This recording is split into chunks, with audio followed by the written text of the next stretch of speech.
おめでとうございます。幼女から贈り物を受け取り、富士助行システムにバインド成功。幼女の修行データ経験値は、10倍になって宿主に還元されます。宿主が幼女に贈る品の価値も、10倍になって宿主に還元されます。異世界からの先輩、嘘じゃなかった。やっと私のトングジが届いた。ご注意ください。現在の親子好感度はマイナス99。7日後もマイナスのままの場合、宿主の身体が、ランダムに10センチ縮みます。ランダムってつまり。私の前で狂ったふりをしても無駄だ。警告する。これからもこんな恥さらしな真似をしたら、この件、容赦しない。今、娘からもらった霊薬を返せば。これって贈与に等しくないか。待って。チングルオ。この薬、もらえない。父さんの評判はとっくに地に落ちている。少し言われたくらい、どうってことない。お前は修行を遅らせてはいけない。また何か企んでるの？彼が盗んだわけじゃなくても、普段の彼なら、酒と交換するんじゃないの？根性がないくせに無理すんな。私に取り入ろうとしてるんでしょ。私が星雲荘に入ったら、この家でお前を守る者がいなくなり、ソケから追い出されると思ってるんだろ？取り入る。父さんはな。まだ娘に頼らなきゃいけないほど落ちぶれてはいない。むしろお前だ。偏見に目を曇らせるな。あの役立たずと一緒にするな。あんたが役立たずなの、私と何の関係が？たとえ私が星雲荘に入門しても、あなたを放っておくわけにはいかない。しかし、おとなしくしていてくれ。これ以上面倒をかけないでくれ。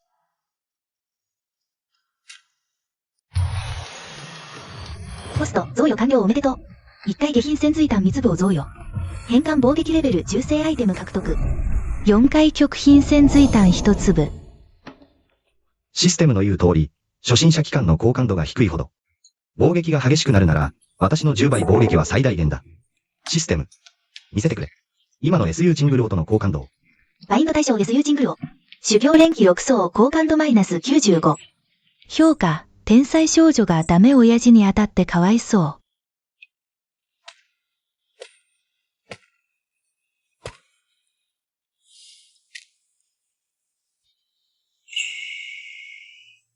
母上。彼、今日は少し気骨があるね。以前のように情けない姿は見せていない。でも、彼の短打は損傷し、もうダメ人間だ。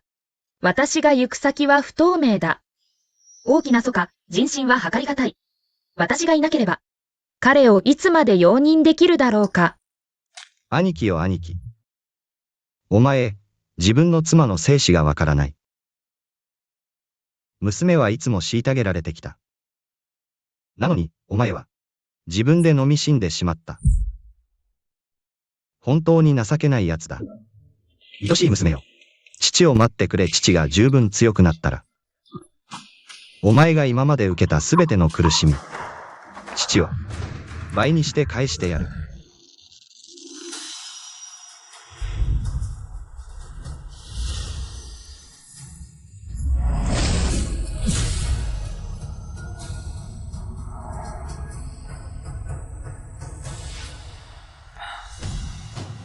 この潜水弾。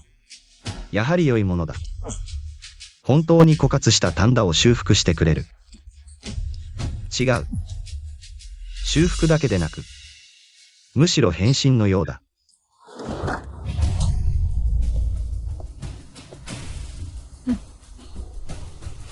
このガキ。宝物庫の盗難はお前の仕業だと知っていた。四長老、飯は適当に食べられるが、言葉は適当には言えないぞ。まだ言い訳する気か。短打を壊されても修行できるなんて。お前は宝物庫の弾薬を盗み食いしたに違いない。この老婆は寿命が尽きかけ、急いで身代わりを探している。何度もチングル王星雲荘の、ジンファンシン君の目かけに送ろうとした。寿命を伸ばす弾薬と交換するために。元の主が承知しなかったから、いろいろと狙われた。四長老を見てごらんよ。私たちはみんな家族なんだから。話があるならちゃんと言おうよ。こそ泥みたいな輩がこの私とまともに話す資格なんてあるか。お前が罪を認めないなら今日この私が、家主に代わって門戸を粛清し、楚歌からお前という厄介者を除いてやる。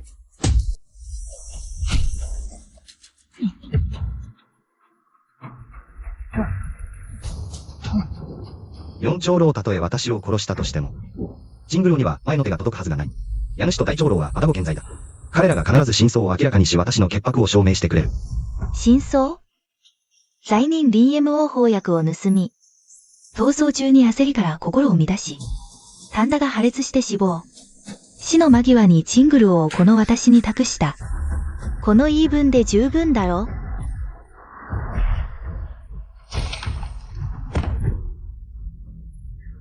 誰か、早く助けて。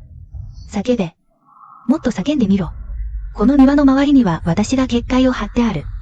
喉が潰れるほど叫んでも誰も助けに来やしない。もう低めろ。安心しろ、お前が死んだら。この私がチングルを、実の娘のように大切にする。宿主おめでとう SU チングルの修行レベルだ。連気7層に上昇変換防撃レベル9星。修行レベル極貧蓄機を獲得。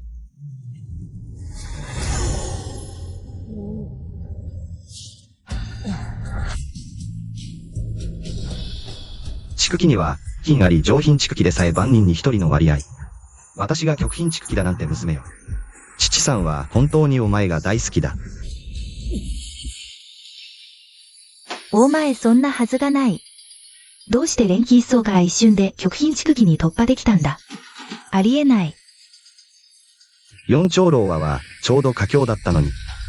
どうしてそんなに急いで帰るんだ。まさか、ずっと実力を隠していたのか。BMO お前は一体何者だ。何をするつもりだ。誰か来い。四長老はお忙しいのか忘れっぽいな。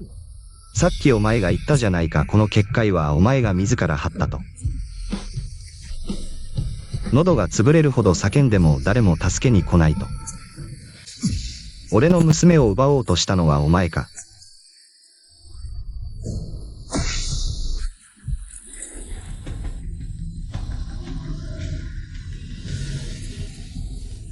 ムコデン、これは誤解です。とんでもない誤解ですよ。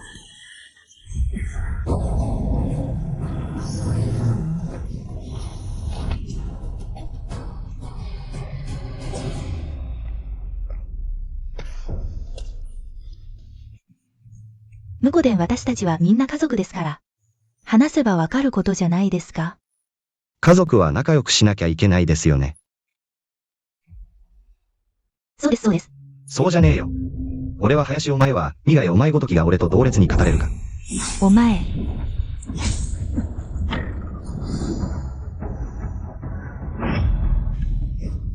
リンも落ち着け。俺はもうスージンを、ジンファン神君の妻として嫁がせた。彼は蓄気を超えた金丹神君だぞ。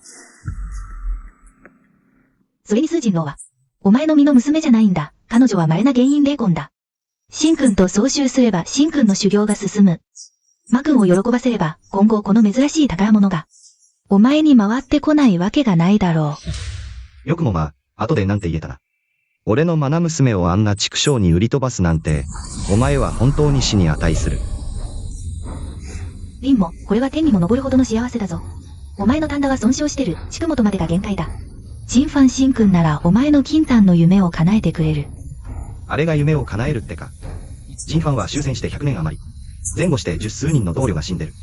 表向きは主催だが実は女性を。連行用の露呈としてるんだ。でなきゃクソ野郎の教会が。上がるわけないだろ。死ね。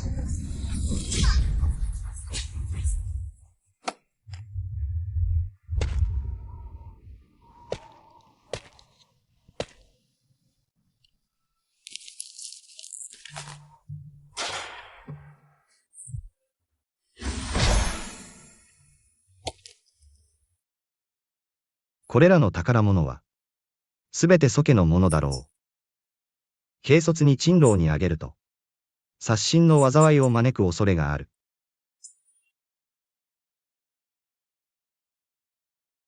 このものは、どう見ても凡品じゃなさそうだ。さっき、危うく俺の頭を削り落とすところだった。これを珍老にあげたら、大儲けだ。四長老の命牌が砕けた。あの方は、まさか不測の事態にあったのか。我々祖家は専門の名門だぞ。四長老は蓄気の新人だ。一体何者だ。彼女を殺したのは、いつからゴミが周祠の議事に参加できるようになった。酒臭いなんてみっともない。さっさと出て行け。総祠の地を汚すな。お前、ここで何をしてる？族内の大将のジムには、お前の出る幕はない。俺には親友がいてな。お前が星雲荘で修行に行くと聞いて。俺に頼んで。これを渡してくれって。この指輪、なかなか綺麗だな。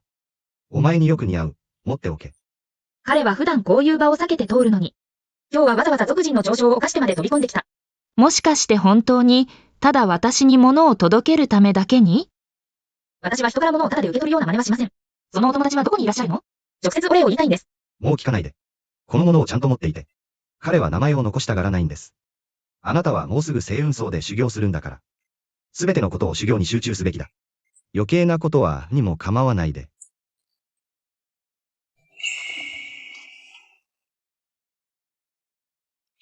対象を SU ジングローにバインド。修行、電気7層、高感度、-80。宿主、贈与完了、保険尊者の指輪を贈与。変換倍率ハスター、剣戦正解を獲得 ×1。大儲けだ。この指輪、やっぱりただものじゃない。昨夜、四長老の冥拝が突然砕けた。確認済み。四長老の神魂はもう散った。どうしてそんなことが？彼だ、BMO に違いない。おととい、宝庫盗難の件で四長老は言っていた。BMO を直接尋問すると、きっと BMO が四長老を殺したんだ。SUG、何をデタラメ言ってるの？あいつが何だっていうの？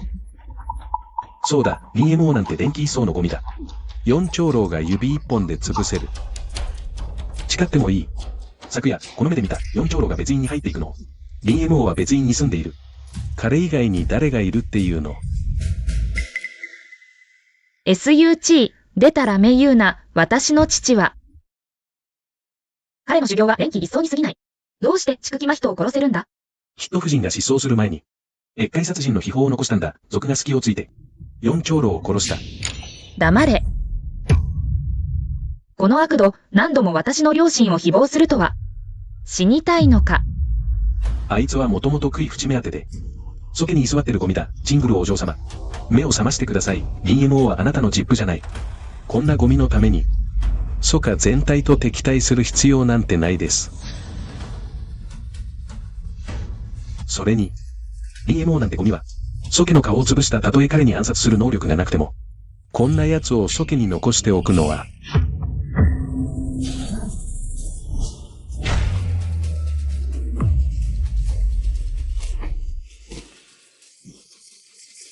私は足を滑らせて。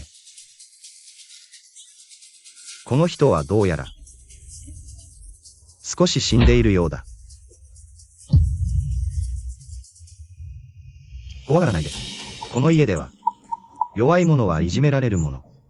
彼は何度もあなたを挑発した。彼が死ななければ、これからこの家で、私たちは永遠に踏みつけられる。そう、青方、これはどういう意味だ？ソキはただの外星の下僕。女性を名乗るようになったが、彼はたびたび身分をわきまえず。彼は死ぬべきだ。お前は？待て。青ガが、お前は、電気7層を突破したのか。なんだって電気7層7層。青ガガ様が突破されたとは、16歳で電気7層。青ガガが星雲荘に入門したら、必ず神殿弟子になれる金丹も望める。青ガガ様が金丹魔君になられれば、我が族はこれから星雲軍で、横暴に振る舞えるではないか。しかし当主。たとえ青ガガが一族の天才でも、理由なく人を殺すのは重罪だ。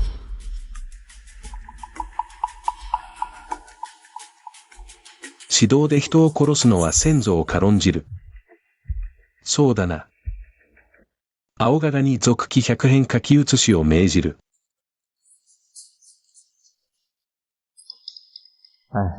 終戦の世界は常に弱肉強食。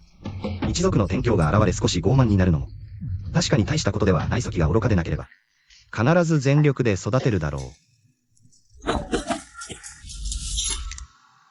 当主四長老は殺害される前、林木を調査していた。たとえ林木が廃人でも四長老の死派。彼と無関係とは言えない。四長老の死は林木とは関係ないはずだ。この件は続郎に徹底調査させる。これ以上言うな。しかし、皆、血で。はい。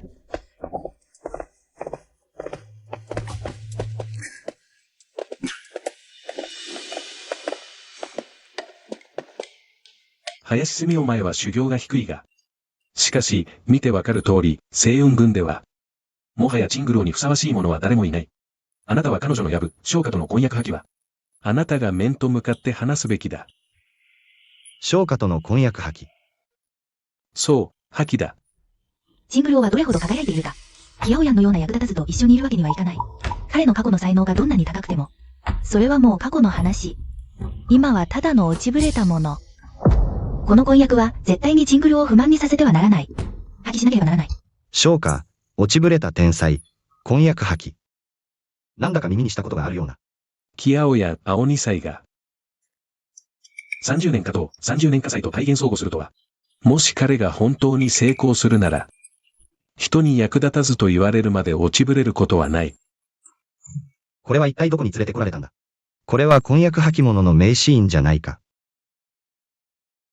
当主、この件は、もう少し待ってから話し合えませんか。DMO、どういう意味だ。もし体調が悪いなら、屋敷で静養すればいい。しかし、婚約破棄は一刻の猶予もならない。昇華は最近もあちこちで宣伝している。チングローとの婚約を、これ以上引き延ばすと、チングローの評判に影響が出るかもしれない。大長老。実は、ご覧の通り。私たちは、婚約を結んでいますし。それにこのチングローは、すぐに出世するのです。今になって破棄だなんて。外に知れ渡れば、事情を知らない人々が、笑い物にされるでしょう。笑い物？我が SUGU はこれまでの行動を、わざわざ他人に説明する必要はない。チングローは天性の才能に恵まれ、そもそも、間違った婚姻に縛られるべきではない。早めに損切りするのが正しい。笑い物などどこにある？私は婚約破棄に賛成だ。まさか。本当に我流が法数に出会ったようなものだ。君たちは落ちぶれた天才に将の性がつく意味を知らないのか。もういい。チングルを、結婚のことは、わがままはやめなさい。婚約を結んだとき、あなたは何も聞かなかった。やっと抜け出せる今。あなたが邪魔をする。なぜ？少し調子に乗ったら、本当に染屋を開く気か？自分の姿をよく見ろ。この家で、あなたに発言権があるのか。チングル、以前は父が悪かった。これから必ず償う。しかし、婚約破棄は冗談ではない。何事も余裕を持って、後で顔を合わせやすくする。恩を残す方が、恨みを買うより良い。キアオ家と何の恩がある？キアオヤンとは一度も会ったことがない。この婚約は、もともと家族が押し付けたもの。私が破棄するのを止めるのは、私を地獄に突き落とすようなものだ。BMO、公平に言わせてもらう。ここ数年、あなたは父親としての責任を果たしていない。チングローの婚約は、彼女の意見を尊重すべきだ。当主、私の意味は、あなたは本を忘れてはいけない。そうでしょう。こうしよう。まず会ってみて。それから結論を出そう。それでもダメか。本を忘れる？よくも言えたものだ。つまり、私がチングリャン層に入っても、あなたというヤブをよく覚えておけ。必ず感謝し、孝行しろ。そうだろう？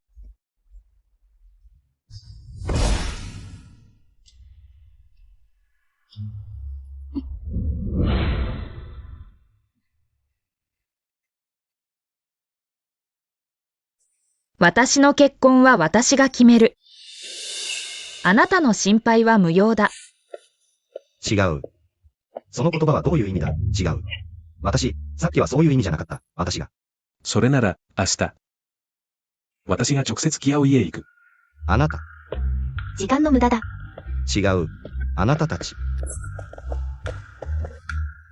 システム。私とチングローの。現在の好感度はいくつ？現在の好感度はマイナス55。父に対しては好感度が上がったのに。そんな態度を取るなんて、口が固くて心が優しい娘だな。トング寺、個人パネルを表示。宿主 DMO 資質八霊根山。評価、30年は川の東、30年は川の西、貧乏な親父をバカにするな。八霊根。これってゴミ添付じゃないか。幸い今は極貧蓄期だ。さもなければ八霊根だけでは、あまりにも恥ずかしい。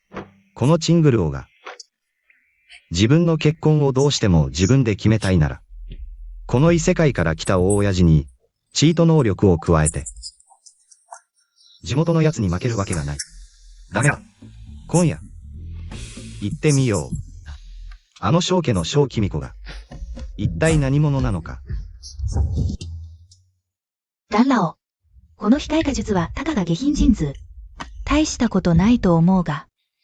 どうして毎日1000回も練習する必要があるんだ？何がわかる？これは練炭の基礎だからだ。どんな工法の基礎だ？では、いつ練炭を教えてくれるんですか？世間は控え化術が簡単だと思っているが、知らないのは、もし対応する工法と組み合わせれば、控え化術は計り知れない幻痛を爆発させる。この子、本当に随身ロヤジジを持っているのか。娘よ。この婚約、簡単には破棄できないな。さもなければ、彼の少年の貧しさを馬鹿にするなというコンボ攻撃が来た。耐えられない。どんな工法がそんなに神秘的なんだ？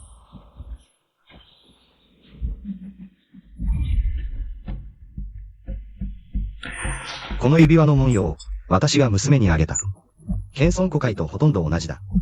もしかして両者に関係があるのか。この指輪を拾ってから、私はダンラオの弟子になった。毎日控え化術を練習して修行が遅れてしまった。かつて誰もが羨む強制の記載から笑い物に、皮肉なものだ。誰が私のスキル。あちこち見回すな、すぐ部屋に戻れ。まさか誰かが、ローソさえ見つけられなかったダンラオを洞察できるとは。来たものの周囲の高さ、私の命を取るのは指を引くほどの時間だろう。極貧蓄機にシステム隠しまでしているのに、見つけられるとは。この子、連気三層だけでこんな運を持っているのか。恐ろしいほどだ。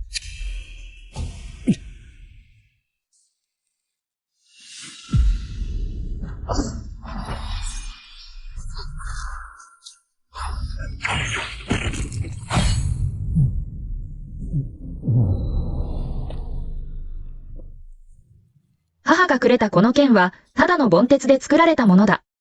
今日はなぜこんなに違うんだ？俺の剣の腕前が、突然大きく上達してしまった。おかしい。この指輪か。悟りを助ける手法、世にも珍しい。どうして彼はさりげなくくれたんだ？もしかして、俺がただでは受け取れないと見越して、わざと、適当な口実を並べたのか。いい娘だ。しっかり練習しろ。父さんが後ろで支えてやる。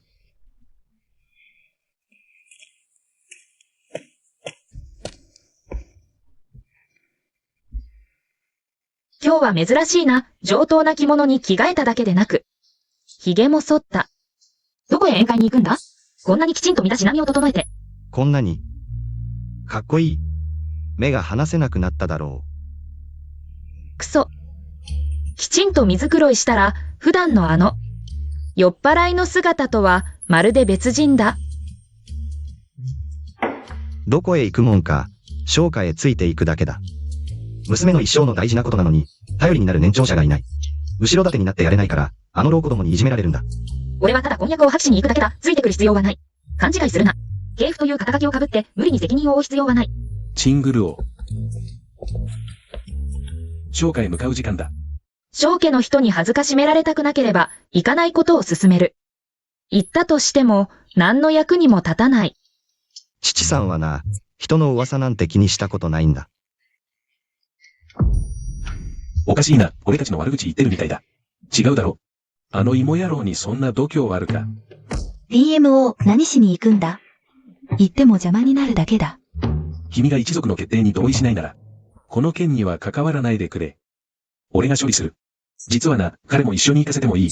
その時、ソケと商家の二大落ちこぼれが顔を合わせる。これもまた一興だろう。ここ数年、チングルオの父親として、確かに不甲斐なかった。だからこそ、余計に行かなくてはならない。もし本当にチングルオを大切に思っているなら、不甲斐ない父親を嘲笑うよりも、彼女のために体裁よくこの件を解決してやることこそ、本当の思いやりだ。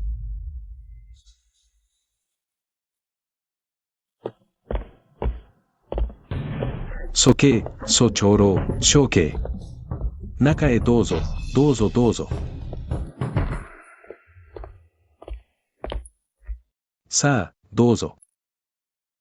今回お二人がお見えになったのは、何か重要なご用件でしょうか。これが。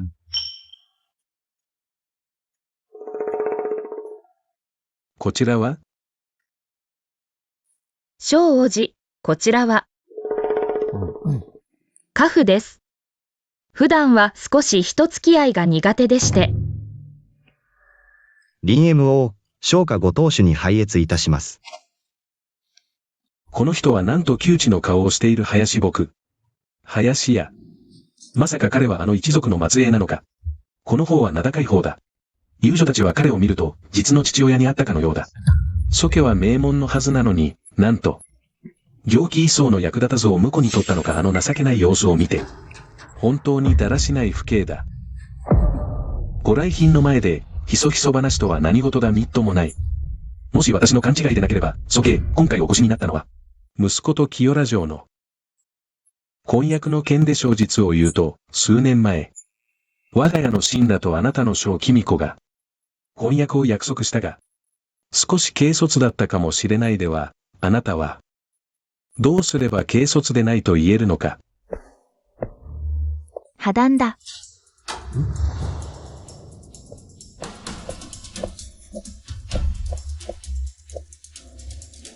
今日、私は祖家との婚約を破棄する。しまった先に破談を言い出された。これは私の顔を潰すつもりか。この小僧。面はうちの神羅とそう変わらないのに。実力はうちの神羅には遠く及ばない。破談を言い出す資格がどこにある？言うなら、我が祖家が言うべきだ。30年は加藤、30年は火災少年の貧しさを侮るな。やはり見慣れた展開、懐かしい味わいだ。待て。おかしい。彼、喉仏がない。まさか修行したのは、青い花法殿か。我が家の神羅は天賦の際に恵まれ、わずか16歳で行基7層に達した。小君子が彼女に追いつこうとするなら、たった30年ではおそらく足りない。専門の弟子でも50歳前に行基6層に達する者は、ごくわずかだ。蘇生らはまだ16歳で、すでに行基7層だ。我が家の荘園もかつては並外れた天才だった。もし修行が停滞しなければ、彼女に劣ることはなかったはず。もし火炎制御術を必死に修行していなければ、どうして修行が停滞しよう。蘇生らに負けることなど。老いぼれどもが我が庄屋の弱みにつけ込む。以前は私をあれこれ持ち上げていたのに、今は修行が停滞しているのを見て。すぐに捨てるように悔しい。情けない鷹が行基7層の田舎娘に、そんなに興奮するとは中域では。16歳で行基7層なんて入門の標準レベルだ。天から選ばれた者たちは16、7歳で蓄積する者も珍しくない。この程度の心境でどう修行するつもりだ。何？これはあまりにも大げさだ。中国なんて宇宙の片隅の塵に過ぎない。蘇生楽の資質は中域で言えば、徒門弟子にやっと入れる程度だ。死について35年修行すれば、蘇生楽どころか中国全体の天才も君にはあり同然に見える。認めよう。今は蘇生楽に及ばないが今日、彼女と3年の約束を結ぶ。しまった、やはりこの手か。フラグを立て始めたな3年の約。展開が私の予想と全く同じだ。林僕何を狂っている。ここは両家の協議の場だ。勝手な真似は許さない。何を狂っている。ここは正家の地だ。お前が大声を出す場所ではない。お前。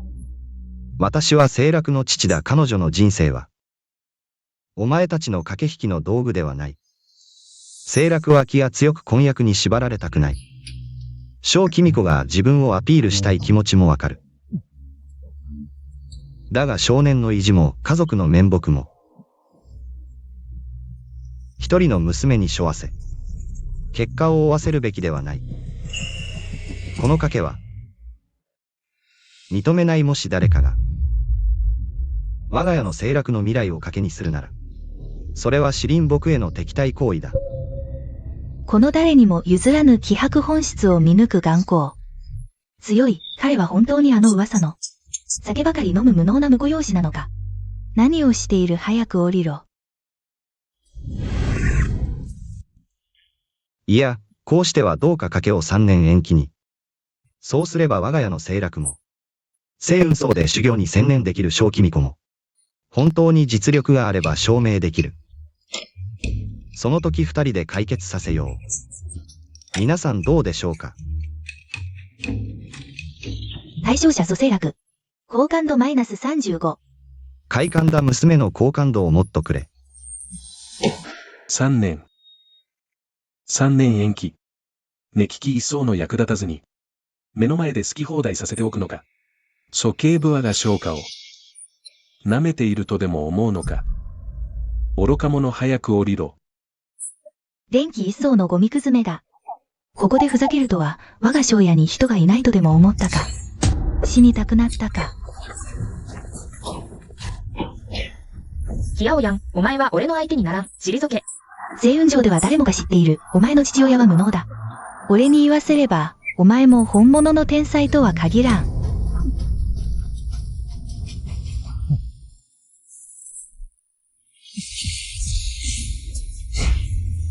どうした？彼は廃人のはずでは？俺の元気で傷つかなかったとは。この気配はどこかで感じたことがある。まずい。この男は昨夜、俺たちを試した奴だ。ありえない。彼は連気一層だぞ。蘇我で有名な無能者だ。どうしてあなたの実力を試せようか。愚か者大物の多くは普段、豚を演じて虎を食うのが好きだ。どんな修行を披露するかは、彼らの気分次第だ。この男の先導の気配は混然一体だ。ひょっとしたら家人の大物かも、いや、もっと強いかもしれん。家臣の大物より強いなら、合同の子孫か？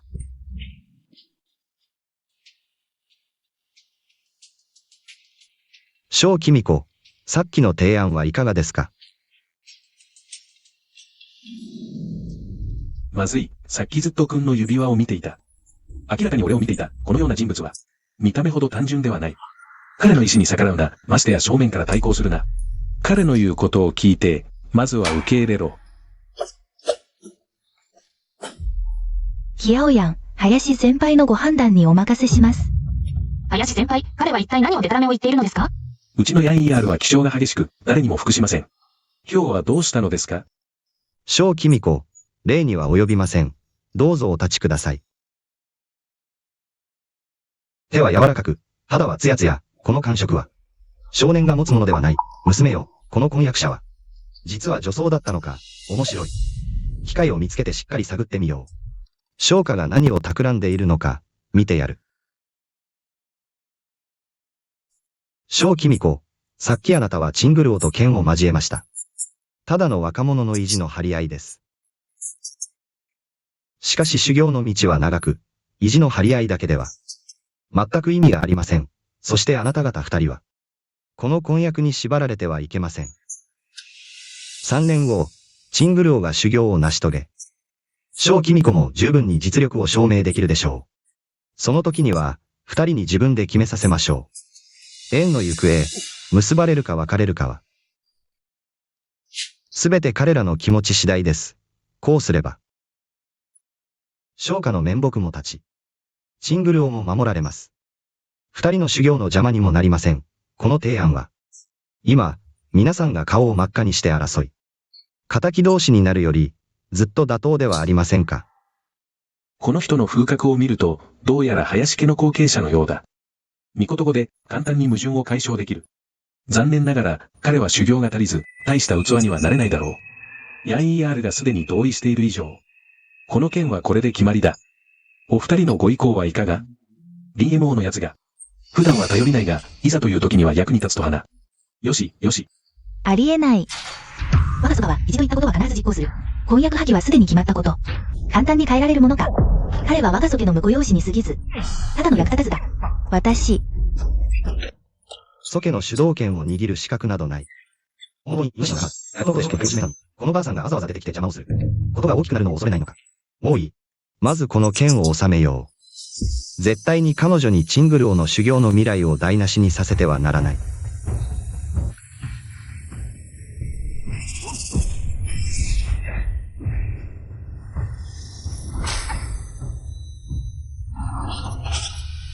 お前、これは一体どういうことだ。これは剣の境地に突然悟りを開いたのか。私は100年も剣術を鍛錬して、ようやく剣の境地の入り口に立ったばかりだ。この小娘はまだ16歳で、すでにこの老いぼれをはるかに引き離している。当然のことだ。時が経てば、我が家のジングルオは、星雲老祖のように化身を成し遂げられないこともない。たとえ私が修行を怠らなかったとしても、この女に追いつくのに3年で本当に足りるのか。SU ジングルを賢秀の心を悟る。防撃レベルを変換、6つ星。自動獲得、体質、謙遜生態。自動獲得。父上、どうやら私の正体がバレそうだ。全員下がれ。絶対に邪魔をしてはならない。何をぼんやりしている。早くリン MO を引き離せ。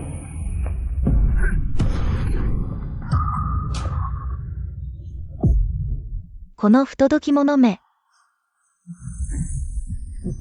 これは、謙遜生態。伝説では子孫のみが持つという謙遜生態が、どうして DMO のような役立たずの身に現れるのだ。ありえない。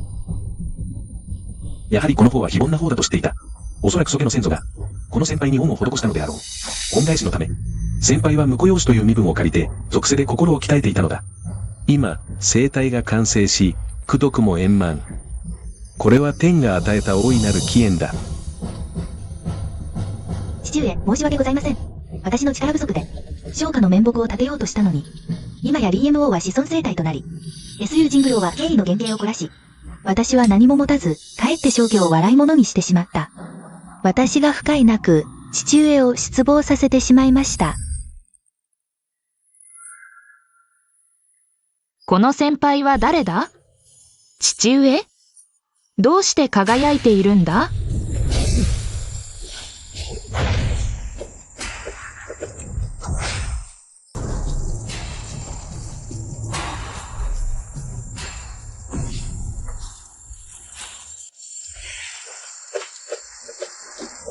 目がくらみそうだ。権威が形となり、天と人とが一体となる。我が州国のこの片隅に、これほどの絶世の天賦が現れるとは。ありえない。彼はまだ連気一層だ。憲法の造形がこんなに高いとは。さっき彼が簡単に、私とキラオヤンの剣を隔てたのは、この権威の加護か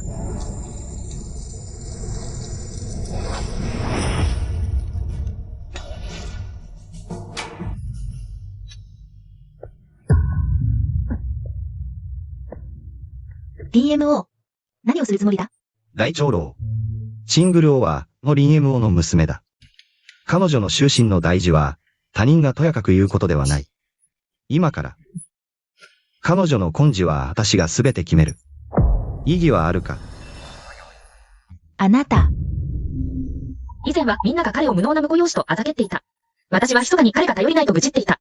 しかし今日、彼は公の場で、こんなに威勢のいい方法で私を支持した。少しは父親としての覇気があるな。電気一層で生態を悟るとは。一体どうやってやったんだ？そうだ、彼は剣を練習したことがない。どうして突然剣道の生態を悟ったんだ？俺はな、頭の中でちょっと考えて。適当に剣を一振りしたら、うっかり悟っちまったんだ。そんなに難しくないだろ。心中で演練しただけで、謙遜生態を成し得るとは。DMO の天賦は北原全体を見渡しても、極めて稀な存在だ。当初は、全族の力を挙げて WMER を支持し、彼に薬を探して治療すべきだった。残念ながら、今となっては手遅れだ。DMO、謙遜生態を手に入れたからといって、蘇我を脅迫できると思うな。無能者は無能者だ。周囲が低ければ、悟りが高くても何の役に立つ？もういい。これ以上言うな。DMO、チングルオの婚約は君の言う通りにしよう。よし。ことが決まった以上、そろそろ時間だ。屋敷に霊前の準備ができている。どうぞ席に移って食事を。蘇慶、一門に二人の天才、おめでとう。これからは、星雲荘が蘇家の門を叩きに来るだろう。謙遜生態は確かに天賦卓絶だが。しかし、DMO は年を取っている上に丹田を損傷している。この生涯、先導とは縁がないと決まっている。言うまでもない。確かに惜しい。しかしチングルオがいる限り、蘇家は、今後100年は必ず栄えるだろう。それでは小兄の義ことに預かります。今回下山して弟子を取るのに、星雲荘は祖母を開くのでしょうか。この件は、まだ確かな情報は出ていません。ただ、開かれるのではないかと推測しています。星雲祖母には確かに無数の霊丹秘宝が埋まっていますが、築危機以下のものしか入れず、たとえ入れたとしても、生きて出られるとは限りません。チングルオの母は、当時、私の薬を探すために、星雲祖母に入り、行方不明になったそうです。今またその星雲祖母が、開かれるのでしょうか。私が林炎王に転生した以上、チングル王を守り、この古い因縁を断たねばなりません。ただ、祖母は極めて危険で、この娘は頑固な性格。軽々しく危険に身をさらさせてはなりません。君はずっとお母さんのことを気にかけているのは分かっている。安心しなさい。祖母が開かれたら、必ず彼女を連れ戻すから。君は、家でじっとしていればいいんだ。私は、ヤンイヤール、これはどういうことだい？師匠、どうか弟子の一礼をお受けください。小君子、それは困ります。連気三層が連気一層に弟子入りとは、本当に生きてて初めて見た。林先輩、どうか私を弟子にしてください。さっきまで彼女が男装している理由を探ろうと思っていたのに、まさか私に弟子入りしたいとは。あの指輪の中の人の意向か。それもいい。この焦がしい奴が兄を企んでいるのか見てやろう。君は、私の弟子になりたいのか。師匠、ヤンイヤールは必ず、常に師匠の教えを心に刻み、師匠の無常の剣道を広めます。もし私が彼を弟子にしたら、彼女が女であることはさておき。何より彼はチングローの婚約者です。それで私を何と呼べばいい？頭が痛い。頭を使いすぎた。ダメだ。これは絶対にありえない。ヒヤオヤン。その考えは諦めなさい。彼は、君を弟子にすることはできない。なるほど。この娘は焼き餅を焼いているのか。私がキヤオヤンを取って彼女を捨てるのを恐れているのか。ヤンイヤール、君は商家の若君だろう。どうして他人に弟子入りするんだ？君は、ますますお嬢様らしく、亡くなってきた。者ども、彼女を閉じ込めろ。父上、林先輩は、心根も剣の腕も、私より優れています。もし彼が私を弟子にしてくださるなら、それは我が商家の光栄です。どうか私の選択を尊重してください。あなた。その通り。世の中は危険です。あなたは娘の身です。修行は容易ではありません。子孫の門下に入れば、庇護と指導が得られるだけでなく、ちょうど、私には総集の機構、民謡ネム校があります。林子孫とよく研究して、修行を完成させればよい。チングル王。あなた、婚約者が嫌いなようですね。でも、彼は見た目は立派なのに。好きじゃない。彼の顔は確かに整っている。でも、彼には男らしさがない気がする。具体的な感じはうまく言えないけど、とにかく。彼を弟子に取るのはダメ。これが、女の第六感ってやつか。我が娘は、曲がってない。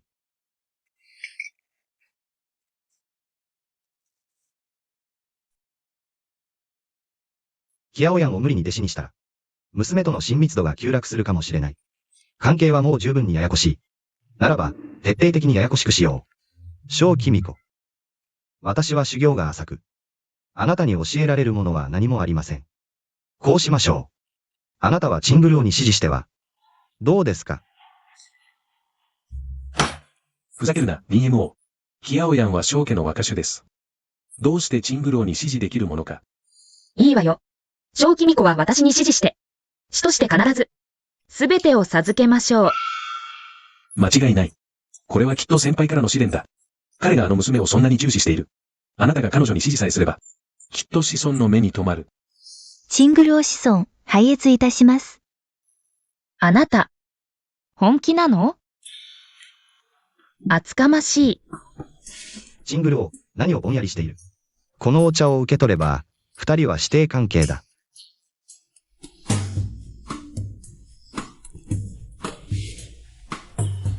堂々たる商家の若主が同輩に指示するとは。商家は確かに没落しつつあるようだな。蘇長老、我が子には確かに未熟な点がある。しかし、お前が聞かれている権利はない。確かに私は蘇長老ほどの修行はないが、もし商家を恥ずかしめようとするなら、たとえこの老いぼれの身を投げ出しても、お前と戦ってみせる。処刑、怒りを鎮めてください。処刑、怒りを鎮めて。我が蘇家は先日返事に遭い。大長老の心境はまだ平穏ではありません。故に言葉遣いが無礼なことがあります。処刑、気にしないでね。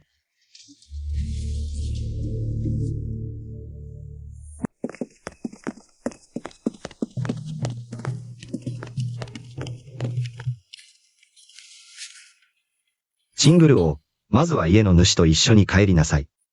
私はあなたのこの小さい弟子と少し話があるんだ。彼と何を話すんだ？彼が私を死と仰ぐのは、私に取り入るためだ。それがわからないのか？はいはい、その通りです、子孫。それを見抜くなんて、本当にすごいですね。言うことを聞きなさい。キヤオヤン、あなたは私の弟子だ。あなたたちの間の会話は、後で。一言一句も漏らさず私に報告しなさい。はい、子孫。帰りなさい。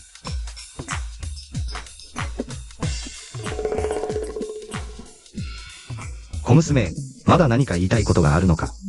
警告する、私の悪口は絶対に言うな。父として人格をかけて保証する。絶対にデタラメなことは言わない。絶対に君の悪口は言わない。あなたの人格？前回は酒場で付けに使ったじゃないか。その前は酒1タル分の代金に変えた、まだ使い切ってないのか？部屋に戻りなさい。部屋に戻りなさい。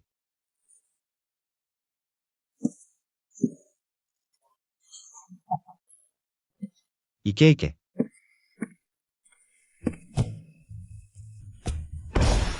宿主と幼女の好感度が上昇。おめでとうございます。現在の好感度は 1%。好感度が初めてプラスになりました。宿主は新機能、戦闘力検索のロックを解除しました。機能紹介、ターゲットを自動検索し、基本属性と戦闘力数値を表示、自身の戦闘力数値も表示します。注意。好感度が継続的に上昇すると、より多くのシステム機能が徐々にアンロックされます。いいね。連機、蓄機、カナダン、いろんな境界とか。うんざりだ。数値で実力の工程を表示すれば、様子がおかしければ、すぐに逃げ出せる。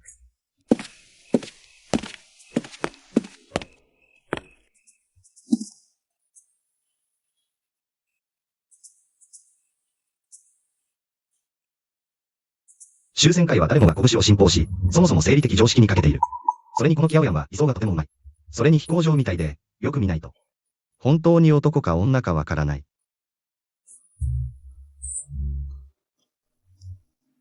私は780の戦闘力がある。彼を10人くらい倒せるかな。私はすでに彼に完全に正体を見透かされているかもしれない。どうしよう。どうしよう。落ち着け、慌てるな。林おじさん、わざわざ私を呼んだのは何かご用ですか？君を呼んだんじゃない。彼を呼んだんだ。隠れているやつ、早く現れろ。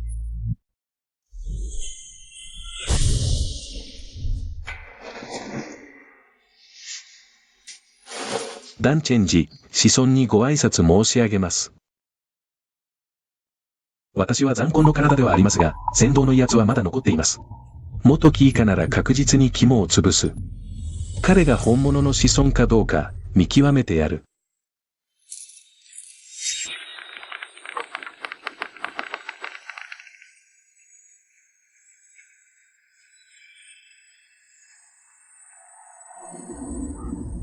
ダンラオ、彼はどうやら反応がないようだ。名前ダンチェンジ。年齢1020身分単層の素。修行元一層戦力損傷戦闘力3004。この老いぼれ、来歴がすごいかけた根体。まだ3000以上の戦闘力か。信じられないこの人の先導の木は混然一体。パンダの中には戦神が内包されているようだ。私の修行でも見えるのは、完璧な身体が浮かんでいるだけまさか。彼は極貧蓄気を修行の起点にしたのか。彼はどうして黙っているんだ。この老いぼれ、どうやら私を少し恐れているようだ。ダンチェンジ。お前は罪を知っているか？この DMO はまさか、中域の旧敵が私を滅ぼすために呼んだのか。小生、何の罪があるのでしょうか。彼が持っているあの指輪。お前が送ったものか。知っているか？これは阿賀研修の手法だ。どうしてお前の手にある？先輩、大懲りなくこの指輪は星雲祖母から出たもの。我が一族の長老が数年前に墓の中で得たもの。後に私に譲り受けた。私に渡せ。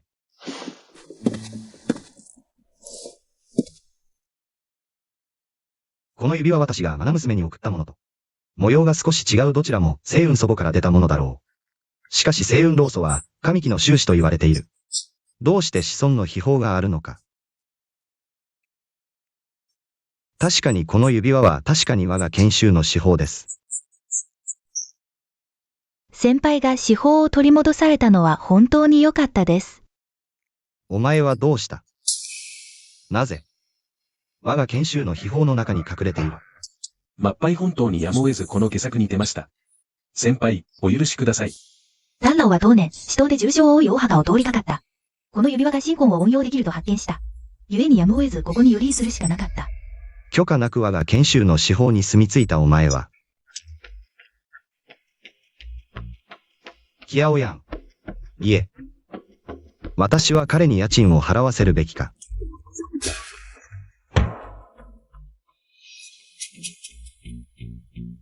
この老いぼれが指輪によりできるなら、きっと多くの終戦の秘話を知っている。少し脅してみよう。何か騙し出せるか見てみる。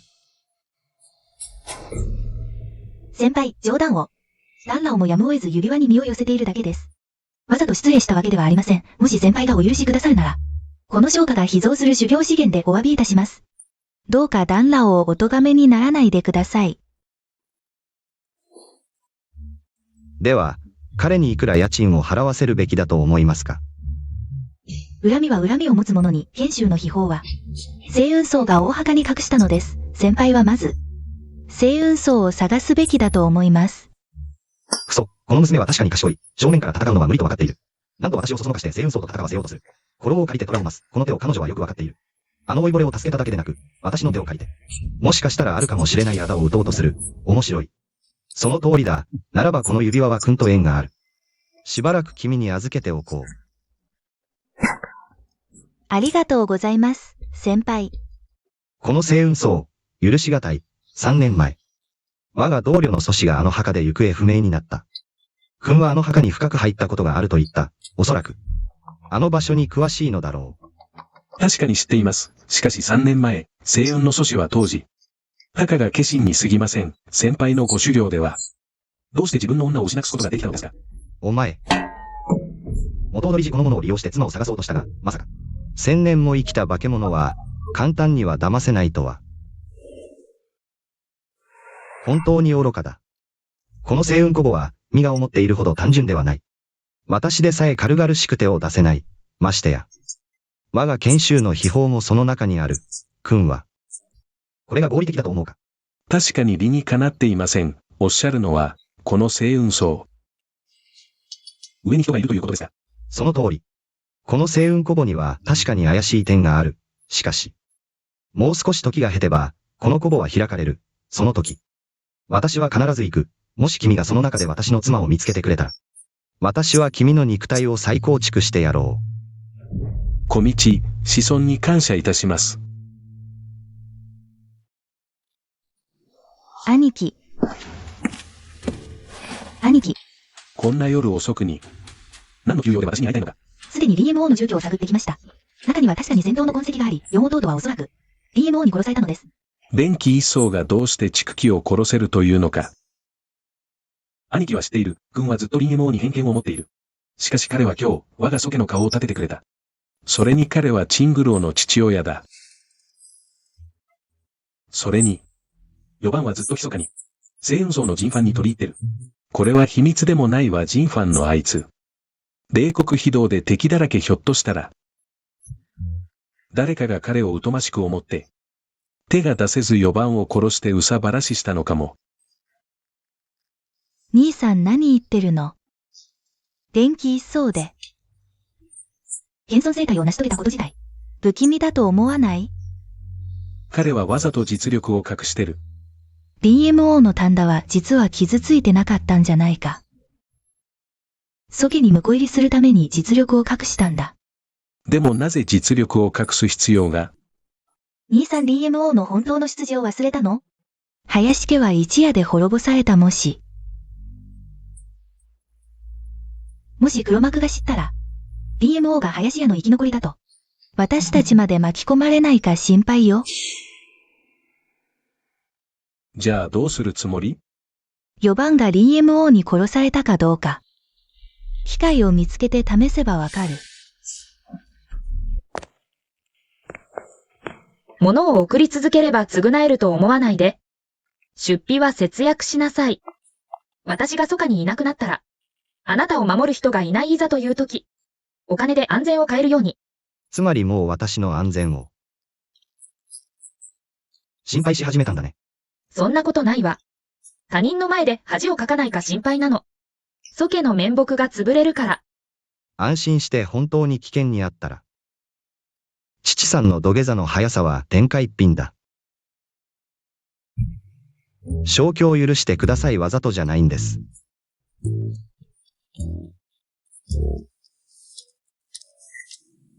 チングルオお前は、もうすぐ星雲荘に行く父は知ってる。お前は才能に恵まれそこに行けば、きっと重用される。でもな、旅先では、法や霊薬なんかは、余分に準備できるだけ準備しておけ。家主が口約束で数日後、宝庫から好きなものを選んでいいと言った。バカだ、家主が言ったとしても。大長老の性格を忘れたのか。彼女がいいものをくれると思うか。見かけ倒しのものばかりだ。そうだな、私に使う方が私がいなくなってから。彼が遊興に使うよりました。絶品の剣術奥義上質の翻訳。見てみて、本物の星雲荘の製品だよ。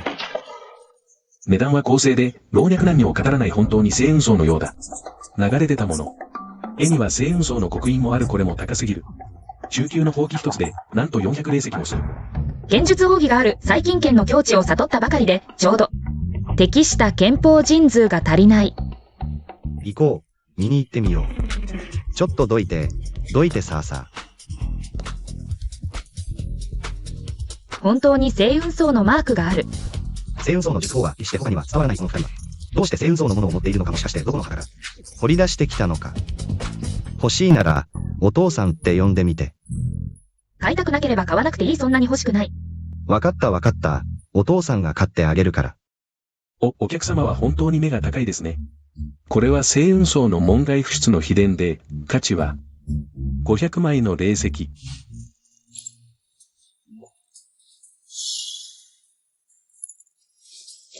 こんなに大金を出すとは誰かと思えば、祖家の婿養子。林僕じゃないか。こんなガラクタ、俺たちは尻を拭くのにも使いたくない。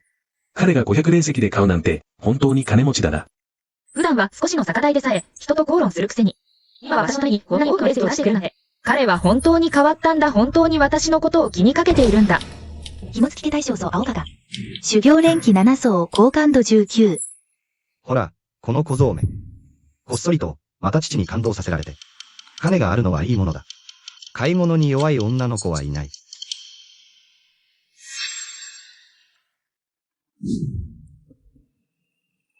誰かが私を覗いている。誰だ。どうしたの？父が突然みかんが食べたくなった。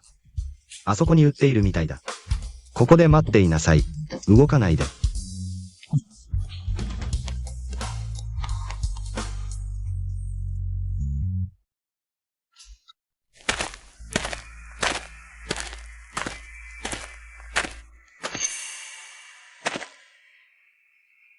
出てこい。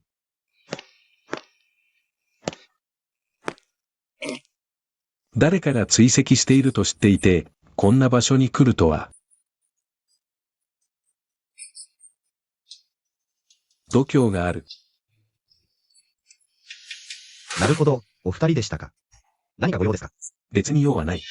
ただ、この役立たずが手を出したのがひどいのを見て。要のものを出せ、俺たちが命は取らん。名前五千立ごち船。年齢113歳身分殺し屋。修行筑期4層筑期3層。戦闘力400。戦力が400ちょっとで、俺の800近くには。全然及ばないな。面白い。ちょうど遊んでやろう。多分。二人は俺が金遣いが荒いのを見て、カモだと思ったんだろうな。残念だけど、もう金は使い切っちゃったんだ。これが。なければ、このベルトも。脱いであげられたのに。うるさい。なめんじゃねえ。さっさと宝物全部出せ。大をあいつと話すな。金がなきゃ、霊魂を抜け。やめてよ。俺はあげないって言ってないだろ。でもな。貧道は一生、弱い者いじめはしたくない。でもお前らは、わざわざ寄ってくる。剣、いいね。じゃあ、その剣を俺にくれ。それからひざまずいて、2回頭を地面にすりつけるんだ。こんにちは。お前らを見なかったことにする。どうだ？死にたいのか。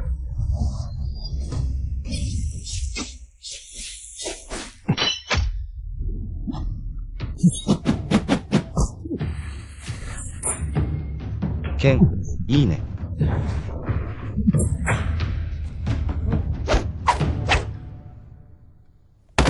牢に。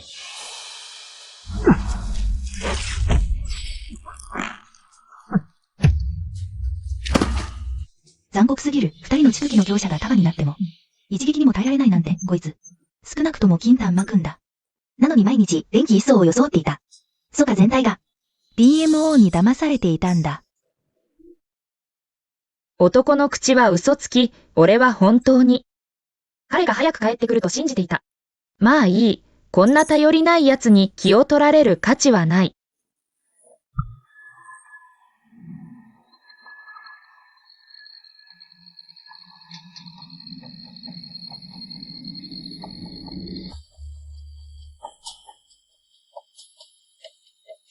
この少女、一体どんな神通を発動しているんだ？剣の音だけで、こんな騒動が幼いのに。研修の神通を発動できるなんて、恐ろしいほどの実力だ。宿主、おめでとう。SU 神宮が星雲献血を習得しました。変換防撃レベル5星、獲得神通。展開神通、一年飛線。あいつ、何をやかましくやってるんだ。剣来。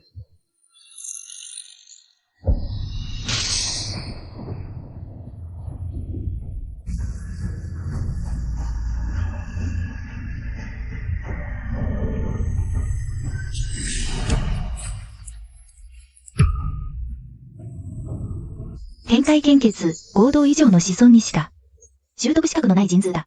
BMO のあいつ、生体を持ち、展開神通まで掌握している。どこの大野社の天性なんだ？思いもよらなかった、我が蘇家に、先導の巨匠が潜んでいたとは。どこ行った？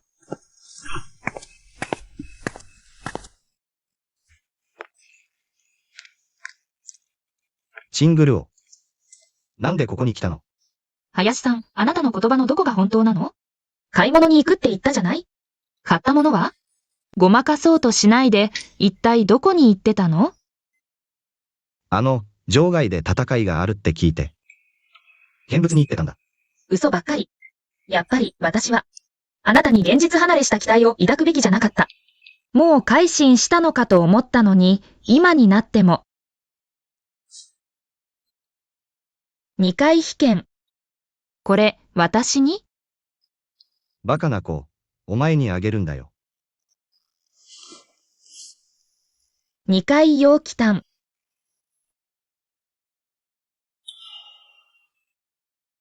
これ、どこで手に入れたの？また宝物庫に行ったの？蘇家の宝物庫なんて。俺が気に入るものなんてほとんどない。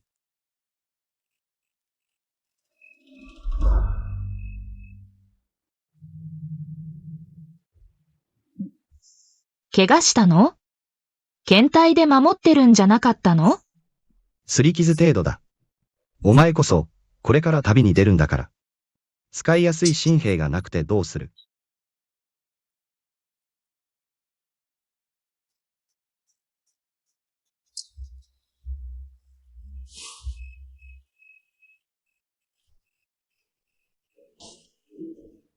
じゃあ、お父さんは？外の喧嘩や殺し合いなんて。父には向いてない。今まで無関心だったのに、最近はどこでも私を守ってくれる。命がけで手に入れたものを、自分には必要ないなんて言う。まさか。彼、本当に変わったのかも。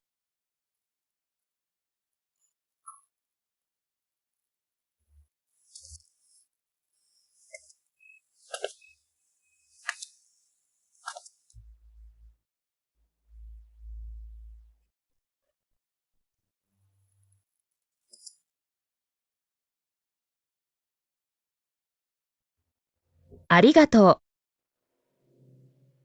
う。お父さん。早く休みなさい。明日、族長が総合で発表があるから。大長老がお前の参加を指名した。このバカ娘、この一声、お父さんのため。前世は10年近く待ち望んでいた。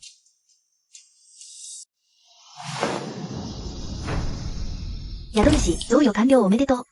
贈与、2回下品天狼被験 ×1、2回陽気炭。変換防撃レベル4星、獲得アイテム。4回下品煙爆剣 ×1、3回上品金心炭。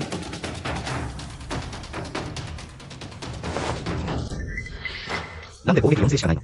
宿主、新システム機能の解除に成功。万里感知、バインド対象の位置と距離を素早く感知可能。この機能は実用的だな。もし娘が不良に連れ去られても、すぐに駆けつけて、あいつの足をぶった切ってやれる。システム、チングルオのパネルを確認。こんなに高くなってるのか。娘の好感度をマックスにしたら、システムはどんな報酬をくれるんだろう。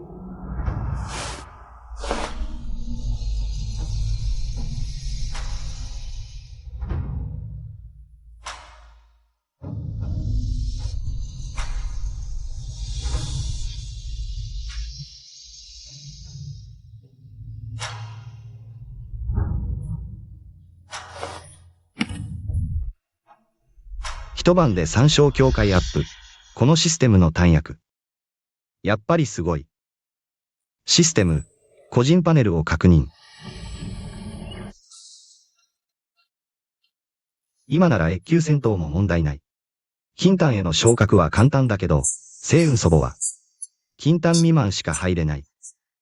祖母から戻ってから昇格しよう。10日後、星雲古母。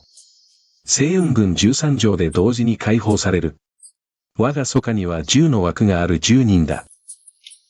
先祖の墓がついに開くのか。そうだ。この1000円を得られれば、我が祖家はまた何人もの筑基の高手を得られるだろう。先祖の墓には天在地方が無数にあるが、同様に危機も満ちている。今回みんなを集めたのは、チングルオ以外に誰が共に行くか。意見を聞きたいからだ。我が子 SU キャンは、電気護送資格は十分。我が孫は符を作れる。墓に入るべきだ。DMO。あちこちうろついて何をしている。食事の時間ではない。酒が飲みたいなら、遊郭へ行って飲め。ご当主私も行きます。少しでも油断すれば取り返しのつかないことに。だからこそ私は行くのです。DMO お前にはまだ、自覚が足りない。この役立たずが。言ったとしても死ぬだけだ。そうだ。お前が何だというのか。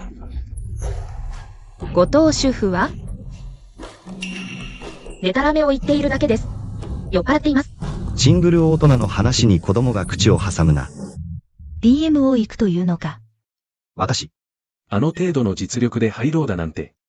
いざとなったら、チングルお嬢様の後ろに隠れて、泣きながら帰りたがるだろう。見ておけ。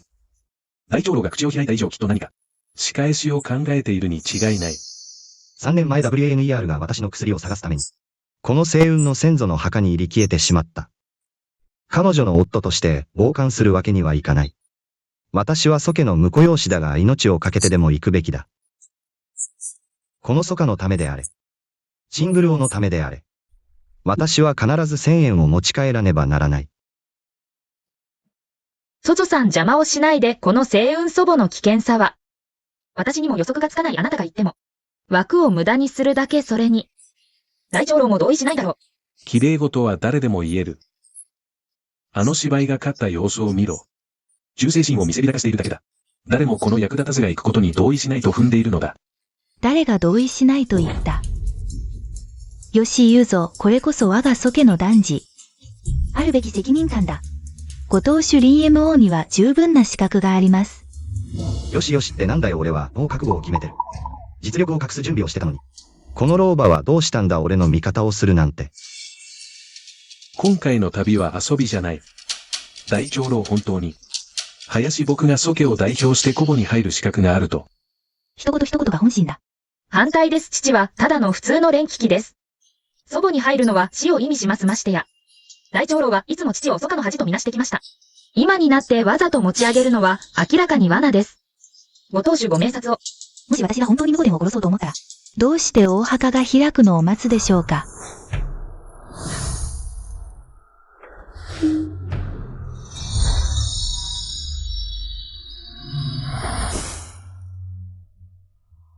大長老。これは何ですか？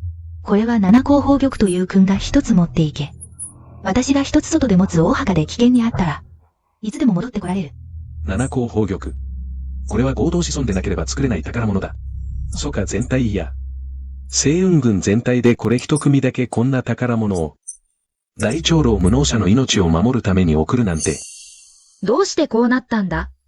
この秘宝大長老自身さえ使わなかったのに、林僕に与えたまさか、彼女は林僕の心情に、何か驚くべき秘密を発見したのか。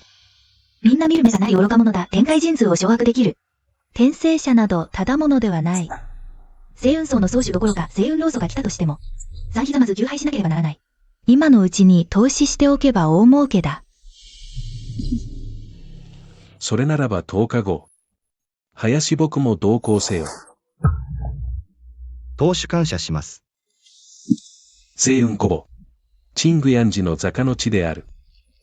中には霊装霊薬工法が無数にある。しかし同様に極めて危険だ今回の旅は。各自の命を守ることを最優先に外物に執着するなはい。青らお前は特に注意しろ。小墓の中は町とは違い家族の庇護はない。修道士同士殺し合いや略奪が常だ。知り合いにあっても用心を怠るな。青ら承知しました。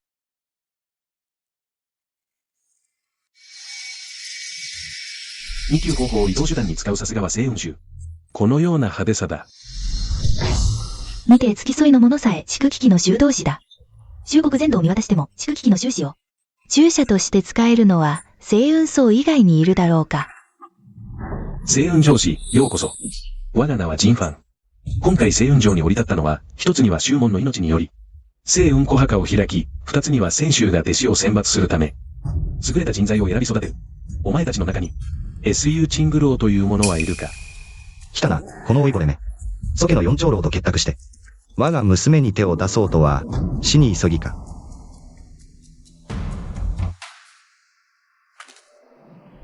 やはり、霊気に満ちた秀でた器だ。おそらく、こちらが祖家の辺境。チングロー城だろう。手触りはどうだった？お前は誰だ？トルニタラヌボンプ族子が我が道を阻むとは。私はリンエム王、チングル王の父です。数年前、膝に矢を受け、足が不自由で、礼をすることはできません。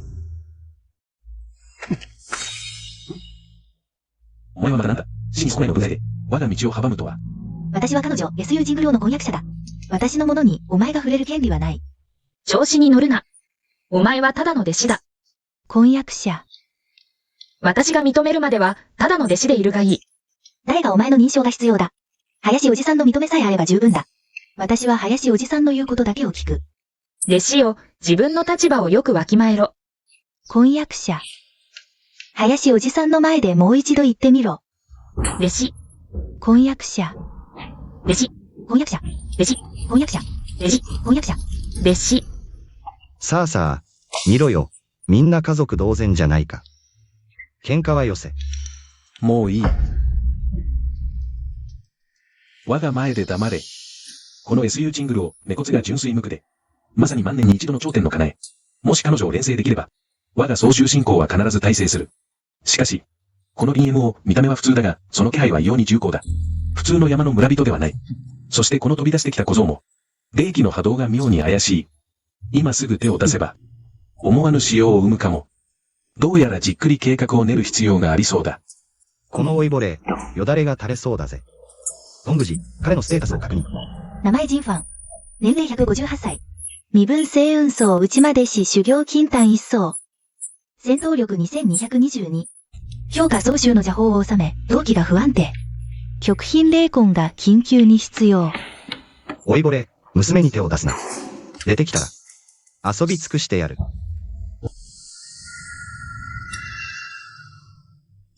心境あらわる祖母開く。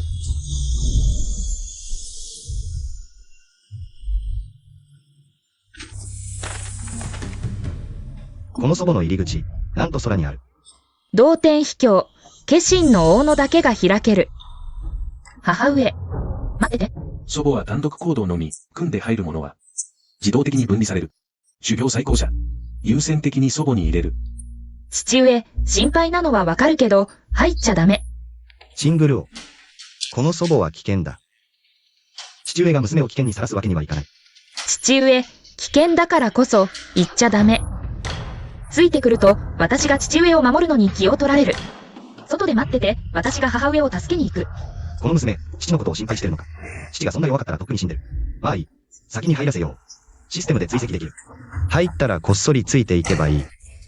じゃあ、気をつけて。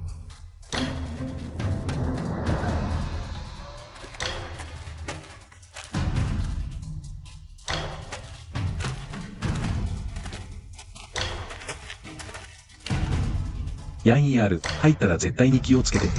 無茶はするな。父上、ヤン ER わかってる。叶わなかったら逃げる。お前よ、1000円がなくても大丈夫。父が養う。心配しないで、絶対に恥をかかせない。万事気をつけて。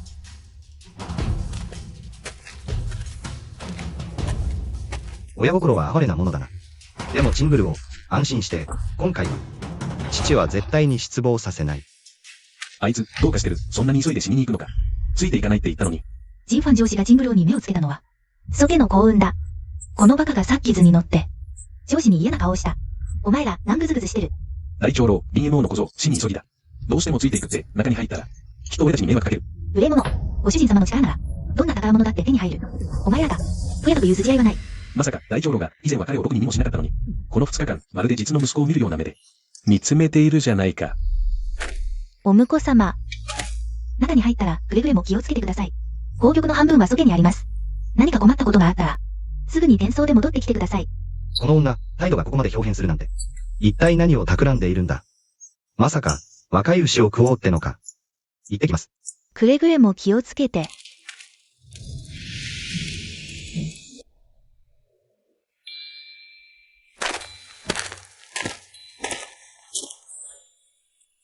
南東の方角、700里。ジングルを、なんでこんな遠くまで転送したんだ。探すのがちょっと面倒くさそうだな。星雲上の昇華もこの程度か。ヒアオヤン。お前、以前は結構遅かったじゃないか。青石城と昇華はもともと何の因縁もない。皆さん、今日ここで俺と生死を決めるというのか。因縁もクソもあるか。ヒアオヤン。お前ら星雲上のその顔が気に入らねえんだ。何を気取ってんだよ、この野郎。キアオヤンだ。誰だ、そんな大胆な奴は。彼に手を出そうなんて。あれは昇華だぞ。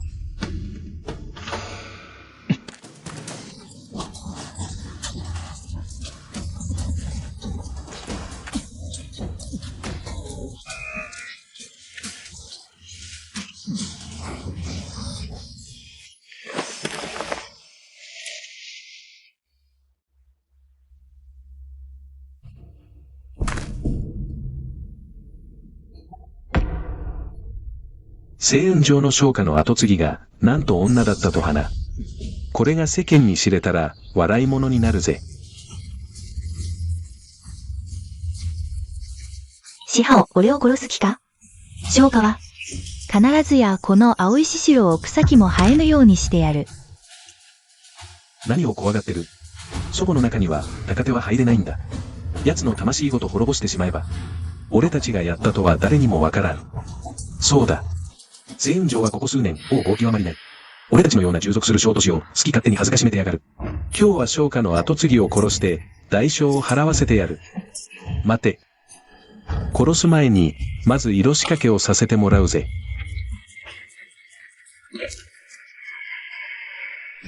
だがあなたが言ったじゃないか。ずっと隠し玉があるって。早く使えよ。あの技は一度しか使えないんだ。今がその時だろ。まだ温めてるのか。弱き者は強き者に虐げられるべきだ。素直に運命を受け入れろ。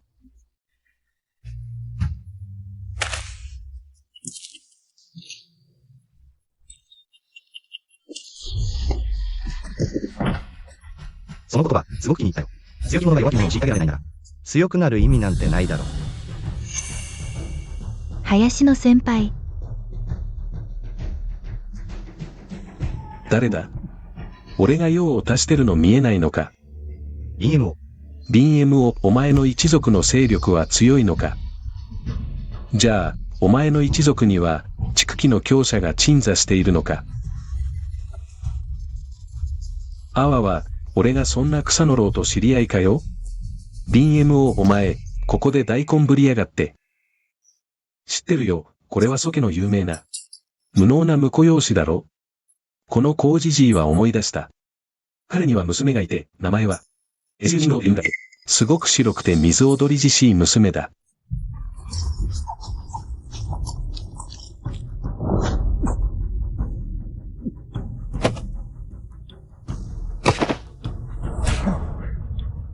私の家族を、お前らが勝手に語るものか。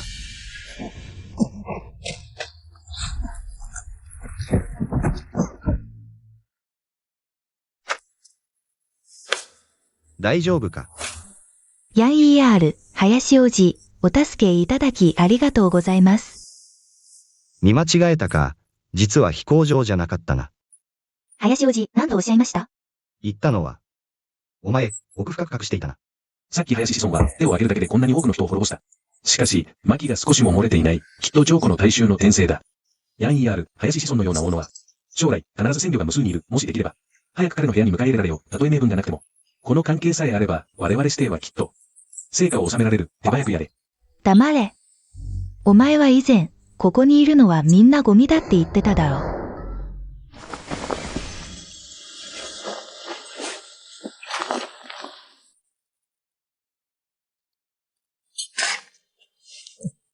まず、勝手に動くな。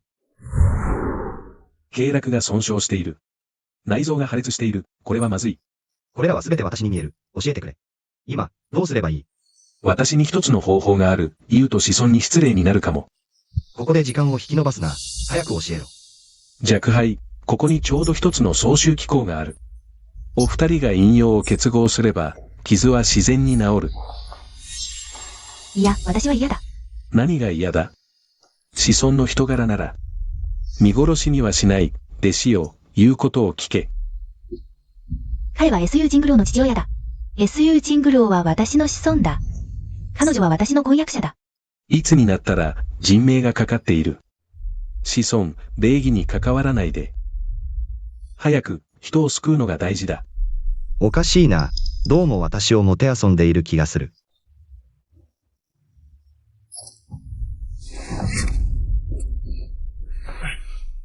小茜、聞け。もし私をもてあそんだら、必ずお前の神婚を滅ぼす。若輩、そんなことあるか。このような傷は3回以上の霊薬でなければ治せない。さもなければ総集の方で治すしかない。なぜ早く言わないんだ。3階の霊薬なら私にある。これは中域でも非常に珍しい3階極品、金神丹だ。尊上、こんな良いものまでお持ちなんですね。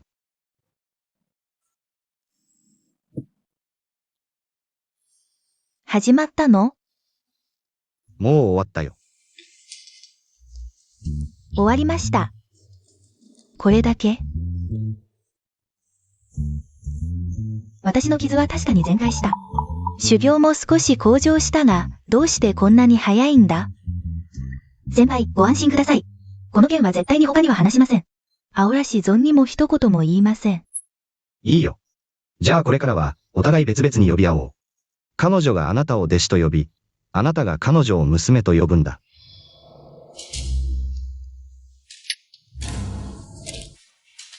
何を妄想してるんだ。本尊とお前は、何も起こってない。ちょうど本尊が、傷を治す丹薬を持っていただけだ。お前が、特に問題がなければ、早くついてこい。私たちは、まだアオラを探さなきゃ。3階極品の金神丹だ。和紙が全盛期でも、苦心してやっと錬成できたものだ。彼がどうして持っている？なんで余計な口を挟んだんだろう。本当に何もなかったの？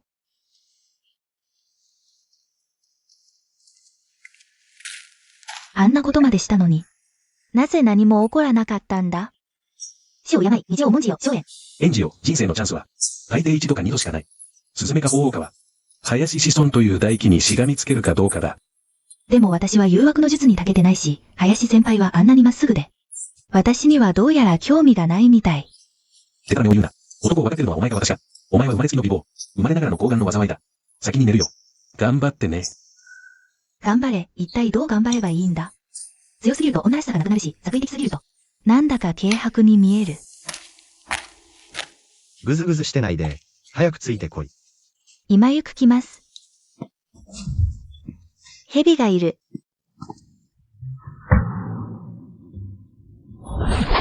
白ソテーが化けたのか。それとも万年の毒マムシが竜になったのか。こんな小さな蛇一匹で怖がるの。私。緊張した。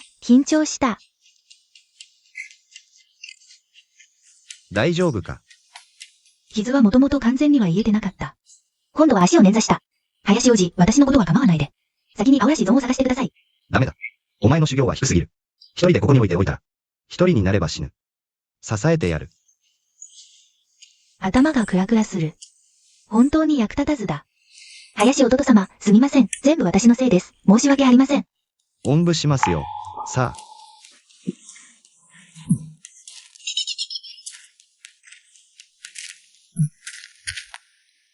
おかしいな。3階の霊薬で、こんな小さな傷さえ、治せないなんて。あの童子め、偽物でごまかしやがって。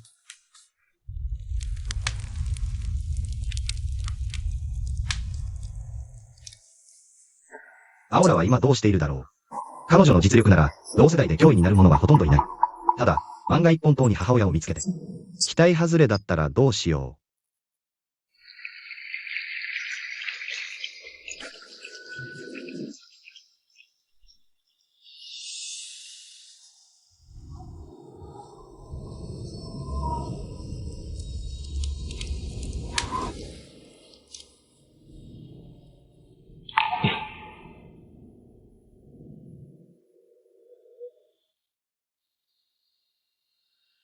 赤いモッソが水に移り、小の音はのどぶ。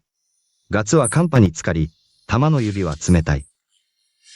見かけによらず、この娘、なかなか趣向を凝らすね。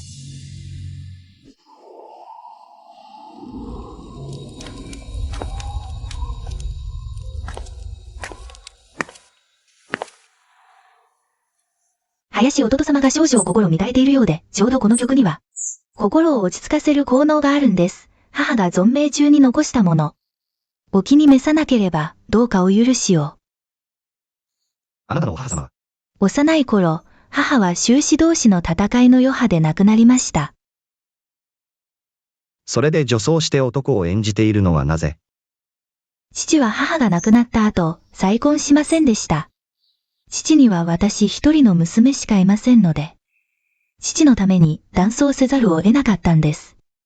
強く見せて、商家の企業を守ろうと思って。当初は理想の夫を見つけたら、偽装を解き、彼がいれば何も恐れないと思っていました。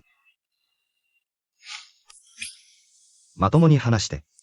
そんなに近づかないで。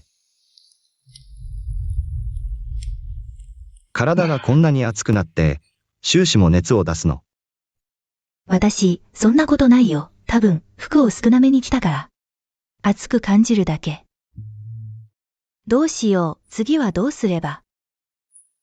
今までの女たちが私にいたずらしても、せいぜいここまでだったのに、旦那。早く何か言ってよ。違う。この指輪が暴れている。何かが、この指輪を呼び寄せているみたい。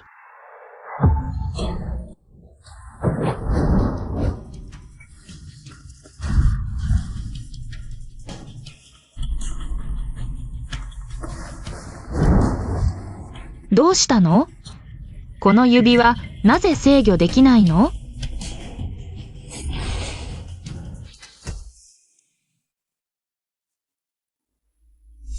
ここはどこ？まさかここが。星雲素子が埋葬された場所？この大殿は金碧輝いたように見えるが、なんとも言えない不気味さがある。ダメだ。退却はできない。この指輪は彼がくれたもの。絶対に失くせない。それに、もしかしたら母の手がかりが見つかるかもしれない。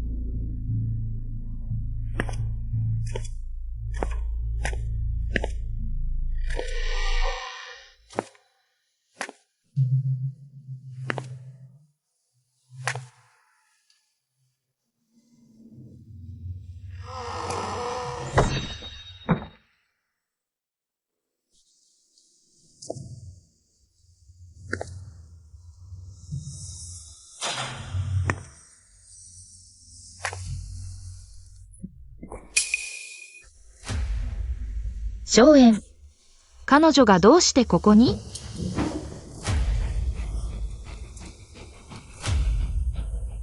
よかった。ただ一時的に気を失っているだけだ。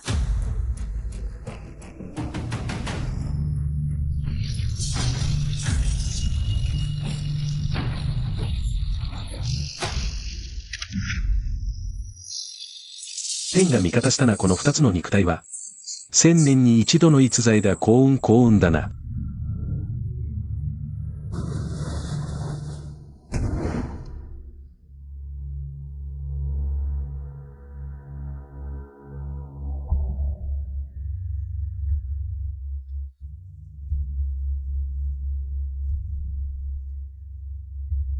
チングルオも大殿の中にいるのか。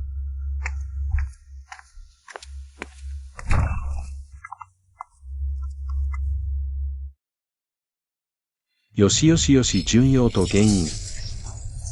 二人とも天賦に恵まれたこの耳つこだ。こいつは誰だ。こんな場所に現れるとは、ステムパネルを表示。チングヤンジコの老いぼれ。墓の草が何千メートルも伸びてるんじゃなかったのかまだ生きてるのか。残念だが二人とも女の子だまあいい。我チングヤンジは1000年修行してきたが、まだ女の子の身になるとはどんな味か体験したことがない。一体どちらの肉体を占拠するのがいいだろうか。本当に悩ましいな。肉体を占拠そんな陰険なことをするのか。星雲の阻止様だってどうだ人法で抑えられて。戦闘力はたったの720。俺が叩いてやるかどうかそれだけだ。この女の子は普通じゃないこんなに若いのに。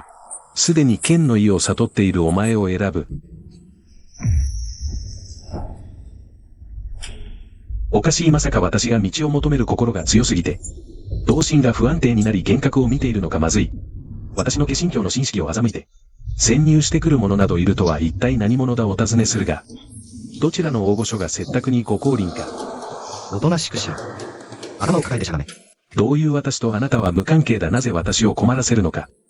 誰が無関係だと言ったこの二人は。一人は私の娘。一人は私の孫でした。彼女たちに手を出そうとするなんて私の顔に泥を塗るようなものだ。チングヤンジ。私を知っているのか。知っているどころか。お前はこの老いぼれ鳩がカラスの巣を占拠するように子孫の陰卓を占拠し、彼女たちの体まで奪おうとする。お前は死にたがっているんじゃないのか。どうして知っているお前は一体誰だ。修行は電気一層しかもかけた霊魂の体。道理で気づかなかったあまりにも無能だから。老夫の心眼を逃れたのか。つまり、また自分ができると思っているんだな。馬鹿し者め老夫を脅すとは死にたいのか。こんな愚か者も英雄ぶって助けようとするのか味わわせてやる。老夫の魂を練り骨を削る手札を。お前は人か鬼か。この言葉は、そっちが聞くべきだろ。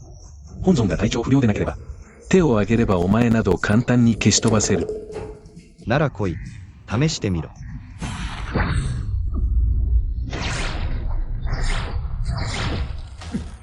外の奴らはお前が死んだって言ってたが、まさか。こんなに長い間ここに潜んでいたとはな。大きなことを企んでるんだろ。この老いぼれ陰険野郎。道理でここにこんなに天在地方があるわけだ。お前の星雲層の弟子は一人も入ってこない。なるほど。これはお前たち星雲層の罠だな。もう一度チャンスをやる。お前がこの大墓にいるこの数年、女を見たか。名前はソバンジ。正直に言え。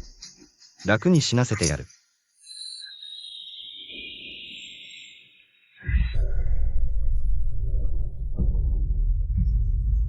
見てるだろう、この数年。条件を満たす者が一人でもいれば、俺がこんな人でも鬼でもない姿になるわけがない。お前。ソバンジ、少し聞き覚えがあるな。あの娘は素質はまあまあだが、残念ながら逃げられてしまった。よし。ならお前は今、安心して死ねるだろう。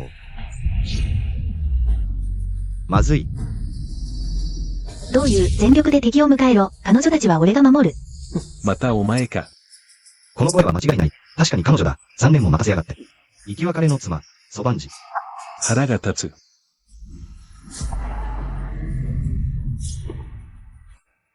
ソシジジイ、自分で苦労を買うなよ。あの手この手で。人をこの大墓に入れて体を乗っ取ろうとして、今反動を食らった。自業自得じゃないか。この老いぼれ亀、いい年して。頭の中は邪念だらけ。まだ逃げようとするのか。逃げられると思うなよ。この老いぼれは肉体がない。危険のダメージは限定的だ。大墓から逃げ出されたら厄介だ。老祖。争いは解きやすいが結びにくい。何かあったら、ちゃんと話し合えないのか。そうとは限らない。良い結果にならないだろうな。クソ。手が滑った。悪いね。お前、嘘ばかりつく卑怯者。もういい。冗談はやめだ。うちの娘はもうすぐ星雲荘に行く。どう言ってもお前は彼女の祖師寺だ。それに、うちの祖家は師匠を尊敬し道を重んじる家柄なんだよ。俺が嘘つくと思うか。バカ者。俺様がまたお前を信じると思うか。俺の大事な娘に釣りつこうなんて、捕まえてやる。万世中大滑稽でこってりもてなしてやる。お前。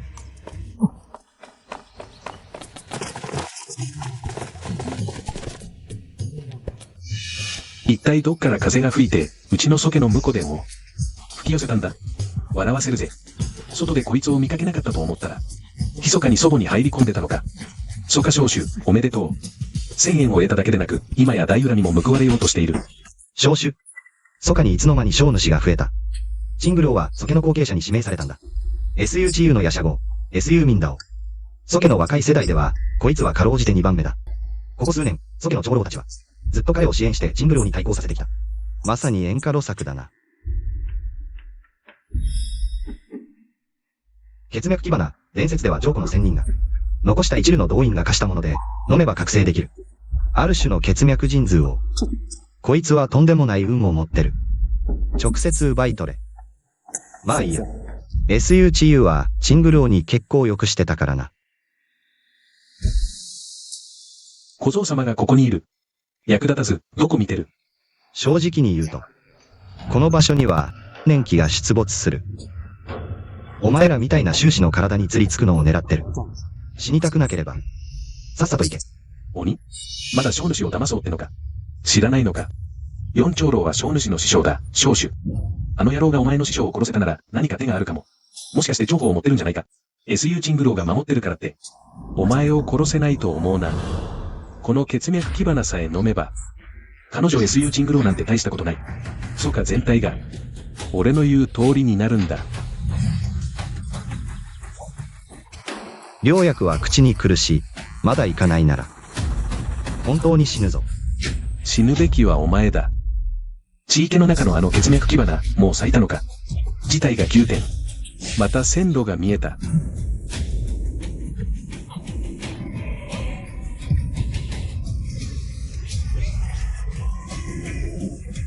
助けて、林を。はっきり言うと、俺たち親しくない。クソ。また邪魔しやがって。この恨みばらさず誓って人とならず。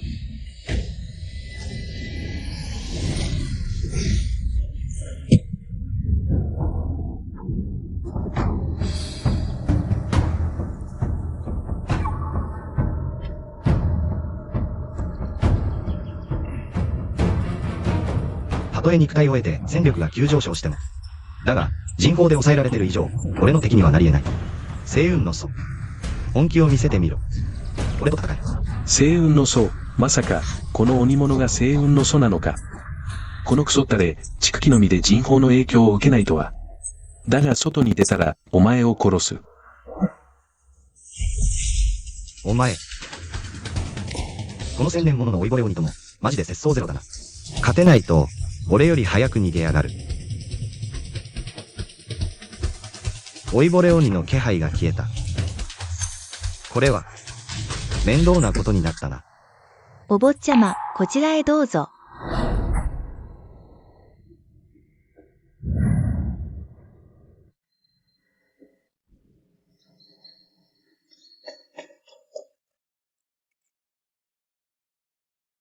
WNER。あなたですか？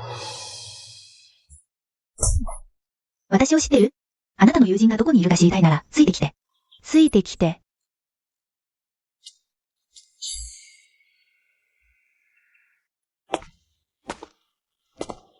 たった3年会わないだけで、こんなに他人行儀。まさか記憶喪失。畜生、こんなに美しい嫁が、失踪か記憶喪失か。ふざけんなよ。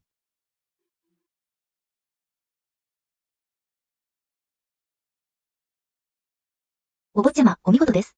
星雲荘の阻止を退けるとは。でも、男女7歳にして席を同住せず、お坊ちゃま、ご次長を。窮地の中なのに次長。妻よ、俺だよ。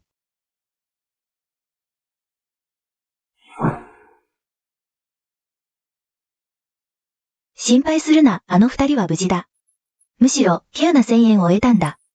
チングヤンジはこの数年、常駐の修行者を誘い出し、遠尊と剣尊の継承を狙っていた。この子孫とは、一体何者なんだ。チングヤンジが魔道に落ちるまでして、数百年もかけて計画を練り、その継承を得ようとするとは。大墓の壁画から分かったんだが、この二人の子孫は、適正閣という宗門の出身で、上古の時代にそれぞれの継承を残し、北荒で座化したという。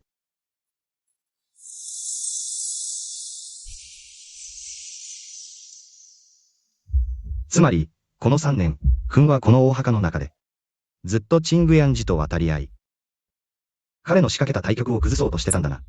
わからない。ぼんやりと覚えてるのは、ここに来たのは、とても重要な用事のためだったこと。でも、星雲荘に重傷を負ってから、多くのことが思い出せなくなった。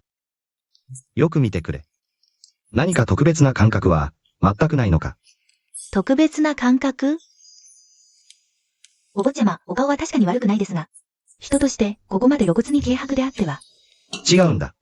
ちょっと頭を使って、よく考えてみてくれ。早く考えろ、早く。考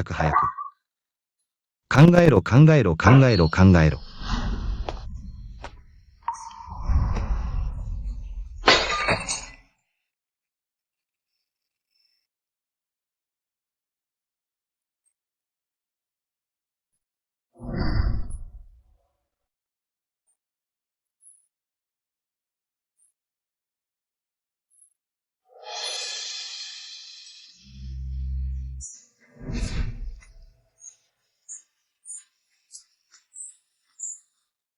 大丈夫か？なんだか懐かしい気配、彼の胸がとても温かい。彼は私を知っている。でもどうして思い出せないんだろう。まずい。外で誰かが墓を閉めようとしている。きっとチングヤンジの仕業だ。なんで邪魔するの？チングヤンジは邪悪な心の持ち主。とっくに魔道に落ちている。今は肉体を乗っ取ったばかりで。全力は出せない。止めなければ。町の住民をこれ以上害させてはならない。うちの女房は本当に義理がたいな。人を救うために、夫も子供も捨てるなんて。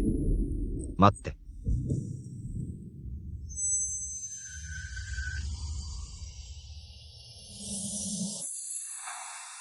おきみこ様、これはどういう意味ですか？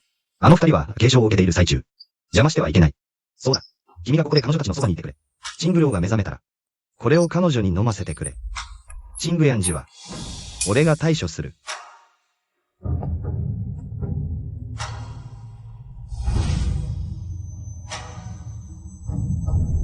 謙遜生態、おきみこ様、お名前を伺っても？リン MO だ。君の夫、リン MO だよ。DMO。なんだあの飛んでいったものは。俺の収納袋は。畜生。誰が盗んだ？やっと手に入れた2品監視モップ、誰の仕業だ？幽霊が出た。雲の中に何か汚いものが。汚いも何も関係ねえ。降りてきて死ねえ。クソガキ。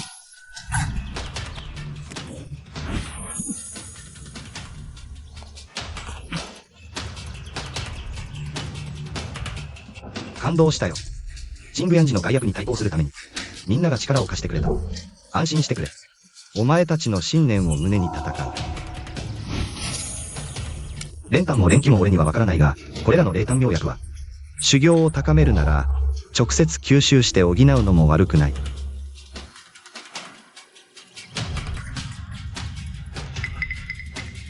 すごく濃い薬の香りだ。見て。雲の中に金色の人影が。もしかして汚いものじゃなくて。上古の仙人が昔薬を練っていた残像が再現されたのか。まずい。これは墓が完全に閉じる兆しだ。2日の期限はまだ1日しか過ぎてない。青音荘の奴らは狂ったのか。行くぞ急げ早く。どうなった？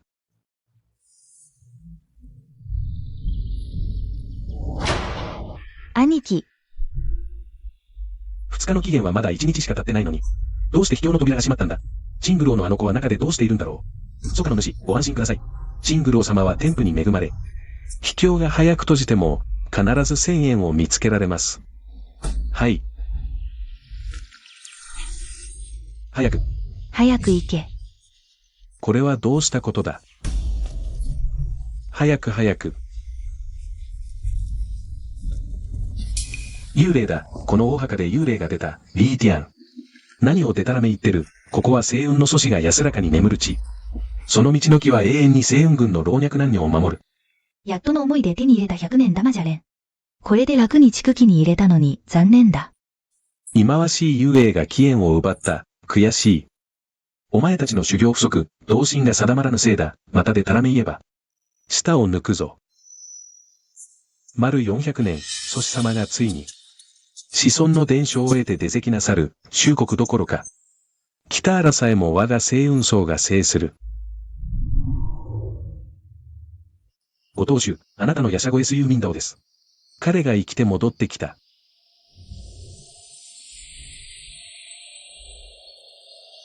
ミンダオはミンダオだ。さすが我がヤシャゴ、ソケの顔を汚さなかった。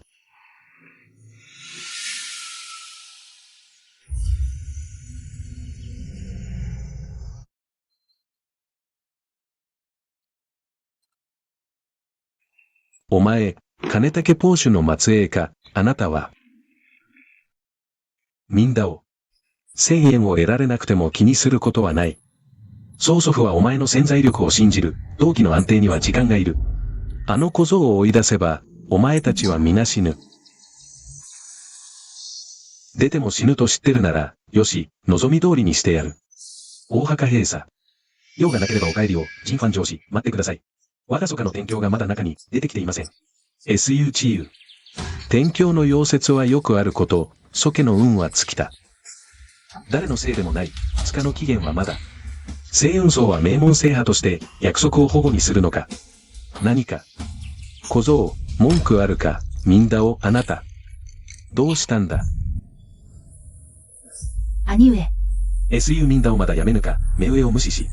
他方で処する。役立たずめ、1000円を求め果たせず。曽祖父に与え散らすとは、不祥のもの。1000円。この老夫の1000円はすべて、お前蘇我の手に葬られた。お前たちを、生き地獄に落としてやる。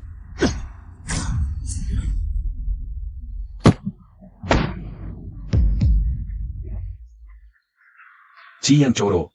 筑気急走だったのに、SU ミンダオに。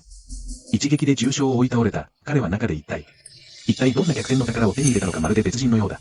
全然違う。お前は SU ミンダオじゃない誰だ。老いぼれ目が利かん。剣闘八甲三番里の名を聞いたことがあるかなんだと。貴様はまさか。星雲祖師チングヤンジ。老祖のご奇襲を狂迎いたします。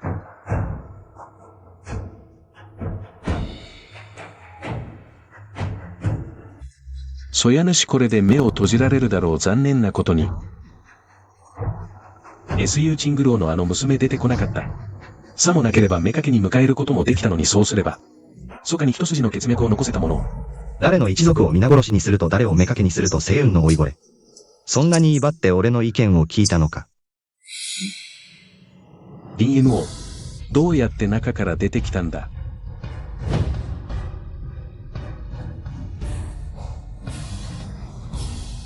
こいつなんと実力が上がってる筑気6層に過ぎないが。体現相互に過ぎん。たとえ俺が大損したとしても、お前の蘇我全族を皆殺しにするのは朝飯前だ。老祖を命を殺すならあいつは蘇我とは関係ありません。あいつ一人を殺して老祖の怒りを鎮めてください。我が蘇我は、もう誰もいない。普段は DMO を役立たずと罵っておきながら今、蘇家が危機に瀕しているのにお前たちは一人残らず、自分だけの保身ばかり考えている俺に言わせれば、DMO はお前たちのような命惜しさに卑屈な奴らより、100倍もマシだ。彼は我が蘇家の一族ではない。彼が老祖に逆らったのだ。我々には関係ないそうだ。その通り。彼は死ぬべきだ。死ぬべき上司ご明察を。老祖を怒りをお鎮めください。林 M を聞いたか。奴らはお前を殺せと言っている俺のせいではないぞ。星雲の弟子たち命ずる。容赦なく切れ。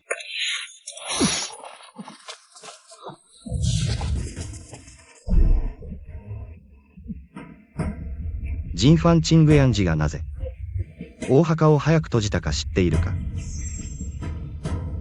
なぜなら彼は俺を恐れているからだ。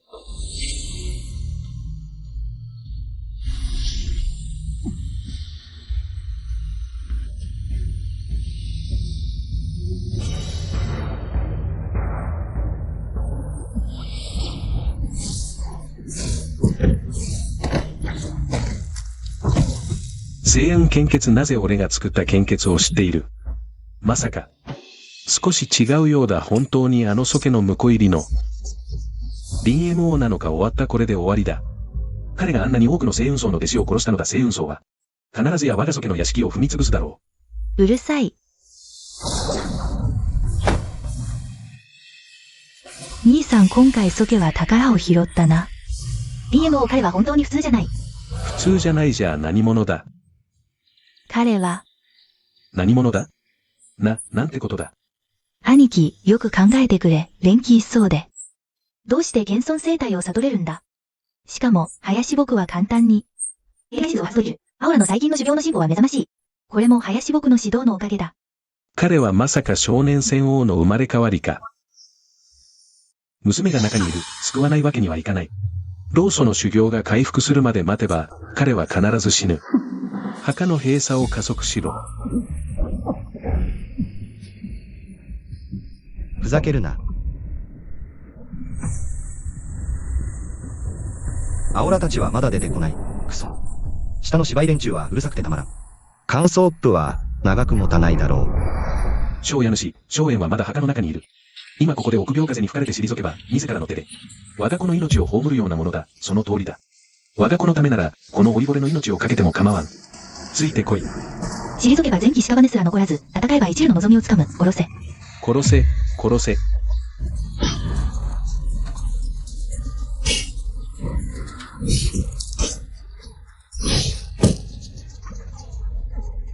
面白い。蘇家の者たちも。完全に救いようがないわけではないな。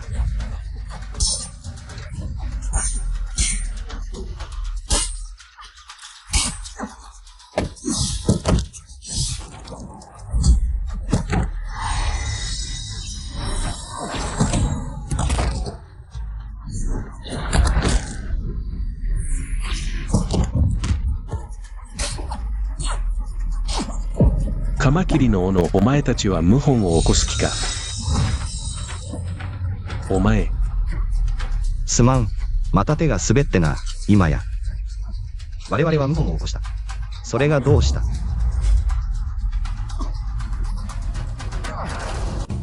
名前、星雲子。年齢、1022分、星雲層階層。修行、現役、修行損傷あり。戦闘力、4999。評価、逃げろ、死ぬ。現役か。システム評価は実に直接的だな。これでも修行が損傷している状態で。もし星雲子が全盛期なら、逃げることすら叶わぬ望みだろう。まだ何か遺言はあるか。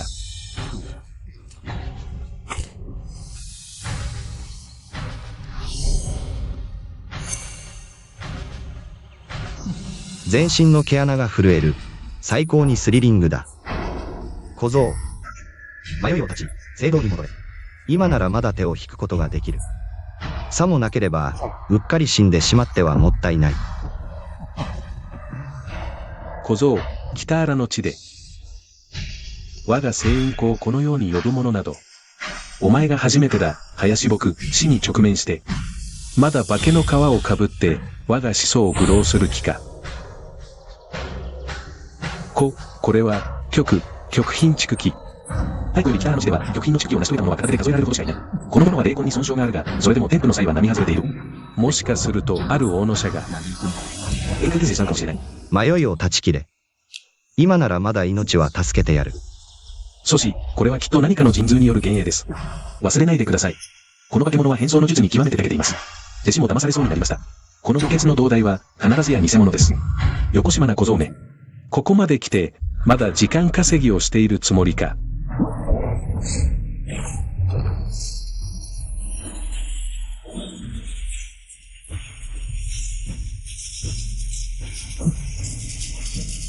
しまった。厄介なことになった。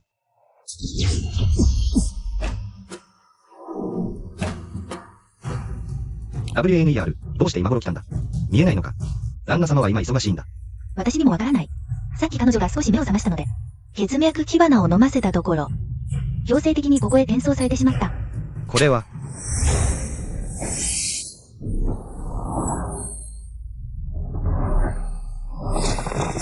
どうやら、この二人の子孫は願いを果たし、秘境は自ら崩壊したようだ。これは本来、私が受け継ぐべき子孫の伝承だった。恨めしい。星雲城を皆殺しにしてやる。お前たちを死に追いやる。アリがどんなに跳ね回っても、所詮はアリに過ぎない。林公子、ご無事ですか？ WANER がお手伝いに参りました。旦那様と呼べ。旦那様。いい子だ。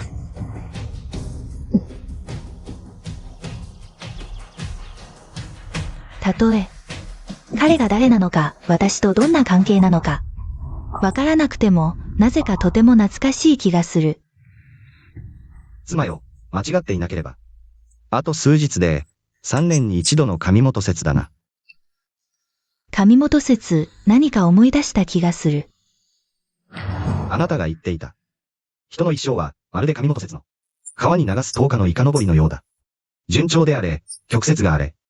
やがては弱滅へと向かう。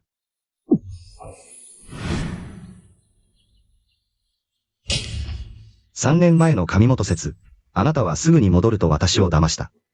けれど、私は3年間もあなたを待った。あなたはリン MO なの？バカだな。旦那様と呼べと言っただろう。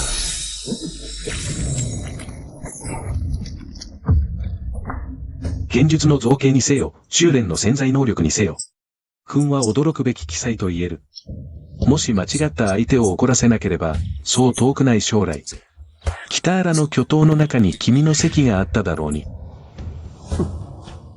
どうぞ、この化け物を銃殺してください。さもなければ、将来必ず対価となるでしょう。やめて。運命のもてあそびか、この生態よ。あの子孫の継承よりも貴重なものだ。惜しいことに、私の手で壊されるなんて残念だ。幼女 S ユージングルを。修行が連気大円満に上昇。攻撃レベル三つ星を変換。修行が蓄気大円満を獲得。父上。ここはどこ？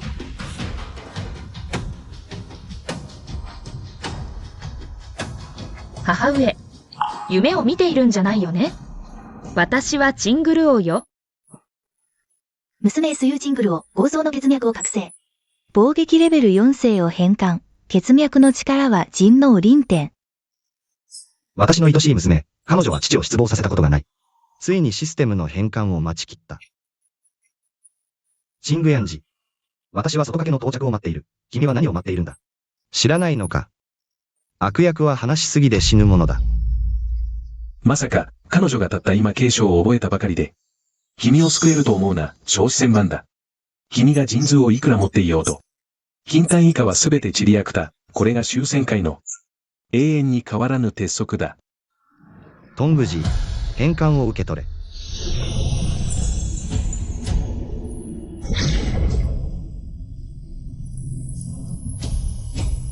何？この時に連続で境界を突破？しかもこの位相はまさか。血脈の力、人王輪天。父上がいつからこんなに強くなったの？私と同じく表系の血脈を覚醒したのになぜか私より数十倍も強いなんて。我リン M を夫として父として天を担い世を鎮める。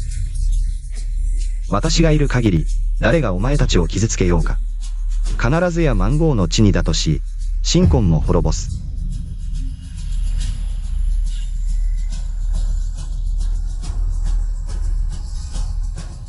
ここにいると彼の足手まといになるだけ。早く逃げて。もう一歩前進すれば死だ。傲慢な小僧、誰もお前を収められないとでも思うな。あとどれだけ威張っていられるか見せてやる。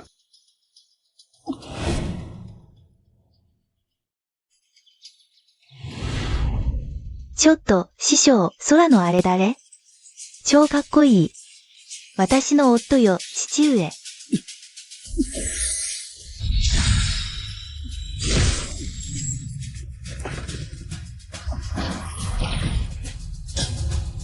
どうやら、お前が私の家族を殺そうとしたな。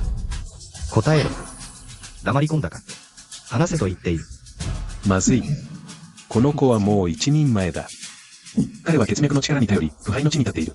私は今、金丹初期の修行しかない。この一撃を放てば消耗が大きい。仕方ない。共に滅びよう。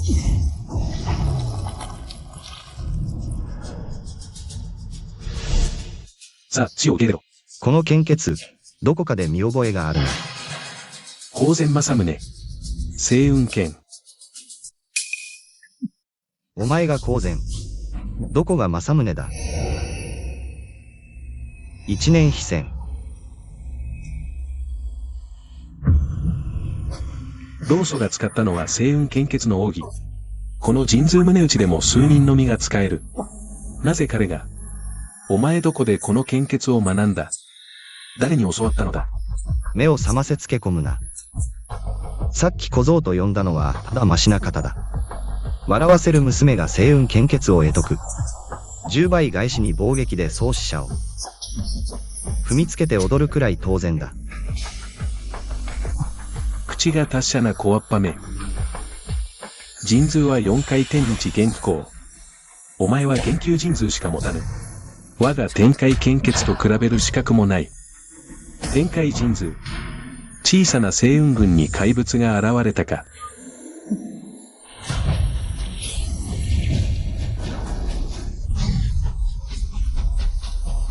父上、どこに？副君 DMO。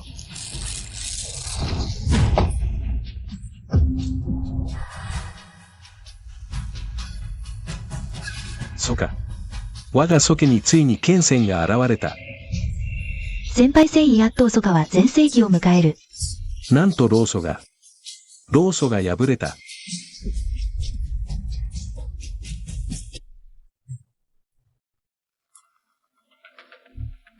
認めようお前を甘く見ていた。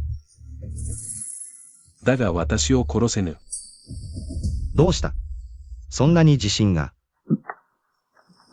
我が弟子たち最弱でも金丹教。首席弟子陳具ヤオ。今は星雲荘の宗主。教会はすでに現役私を殺せば、妻と娘の命を捨てることになる。夫君この狼族は執念深く残忍。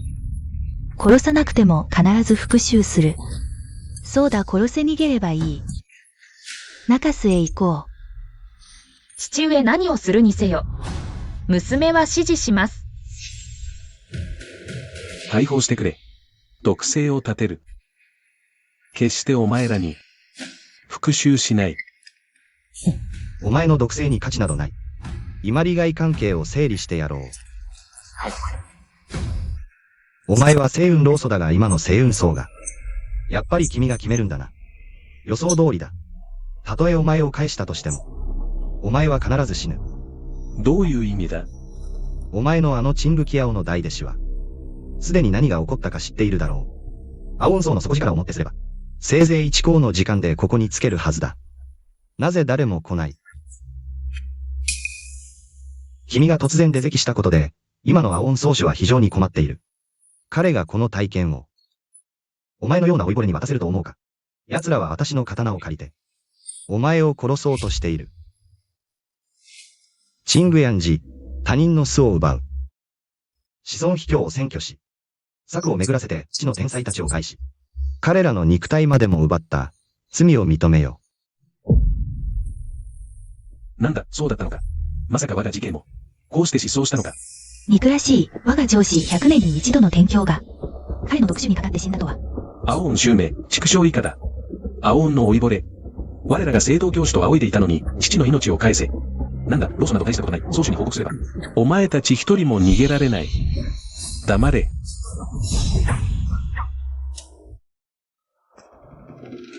陳具やんじ、悪事の限りを尽くし、ろくな死に方はできん。今、祖家の絶世剣仙が現れた。お前の運は尽きた。林公子がいる限り、お前がどれほどの力を持とうと。逃れられない。お前たちごときが、俺に口答えできるか。この世は勝てば官軍だ。天下の英才は川を渡る恋のようだ。我がごとき天賦の際ですら、屍を踏みしめて進む。お前たちちりやくだが、素直に捕まるがいい。我が先導統長の踏み台となれ。そうすれば我を助け。お前たちのようなクズも、死に場所を得る。生まれながらの法王などいない。お前がいるチリヤクタは、不屈の命を争い、足元の道を懸命に進む。誰の踏み台でもない。浅はかで少子だ。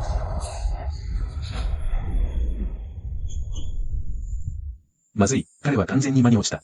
これは中域魔教の合法、天命根血だ。人の成婚を専門に食らう。そして自分自身を自用する。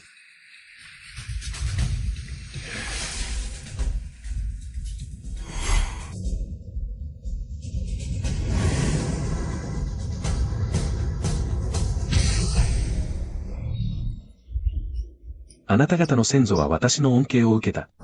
私はただ、資質の良い苗を少しもらっただけ。あなた方が私に逆らい、唾を吐くとは。神魔。星雲祖師は人を食らう神魔だ。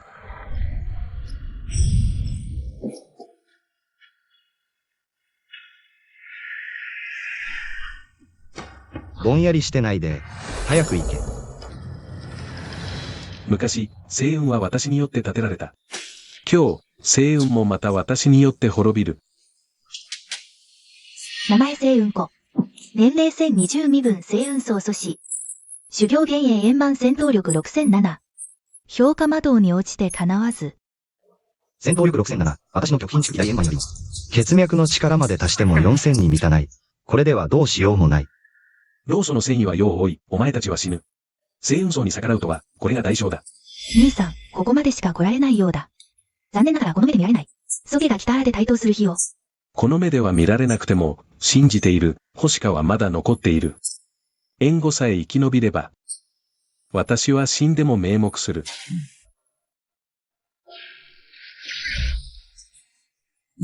老祖、これはどういう意味ですか？老祖、死ぬべきは彼らです。我らは老祖のために死ぬ、よろしい。ならば、お前たちの魂魄を捧げよう。どうだ？嫌だ。やっぱりな。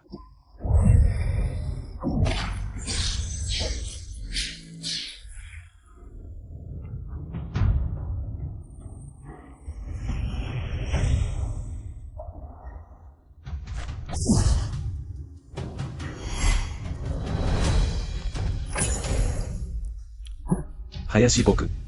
お前のせいで魔鋼を使って修行を上げざるを得なかった。私の一生、セントに入れない。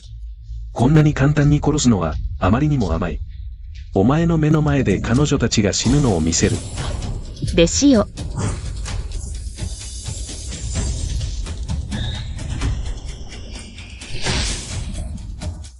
父上。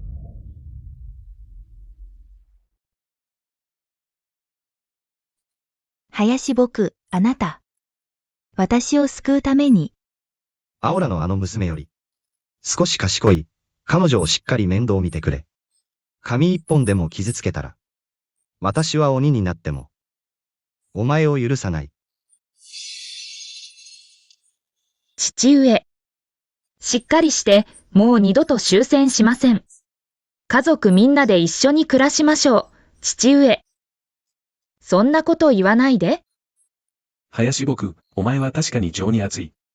だが、一体誰を救えるというのだ。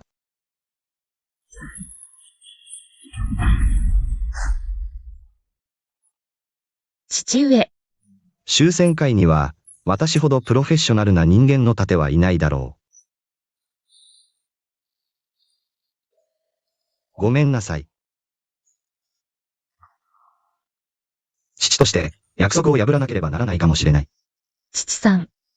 娘は長さんを誤解していました。私が悪かった。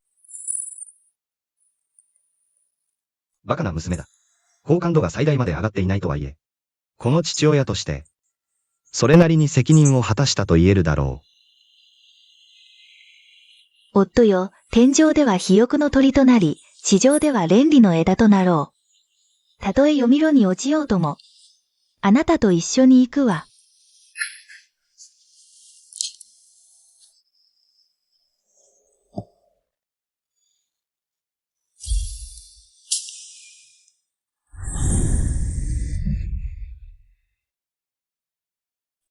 WANER も行きなさい。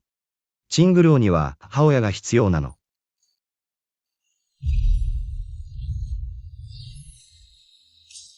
夫よ、父さん、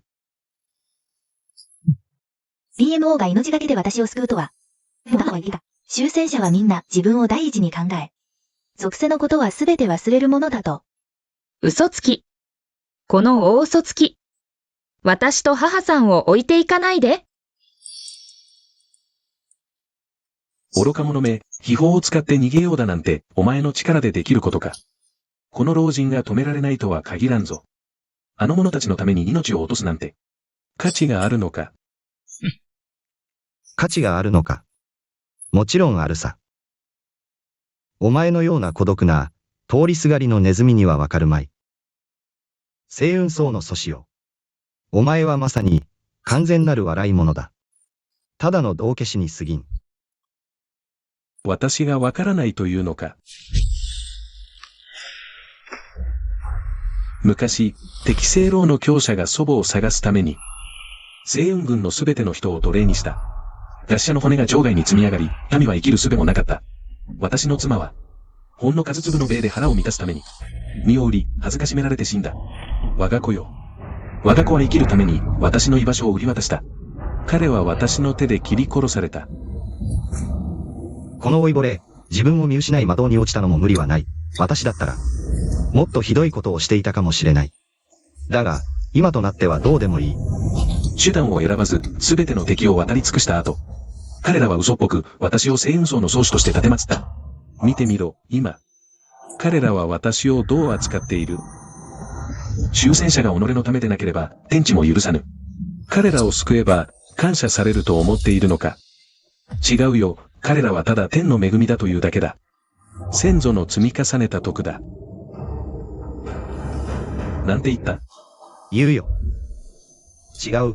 私が選んだすべてのことは、どんな結果でも引き受けられる。それなら本望だな、よし。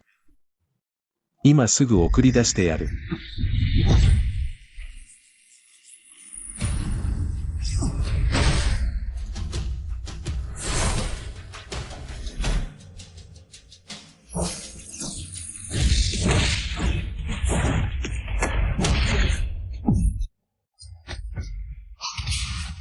じじい、出てこい。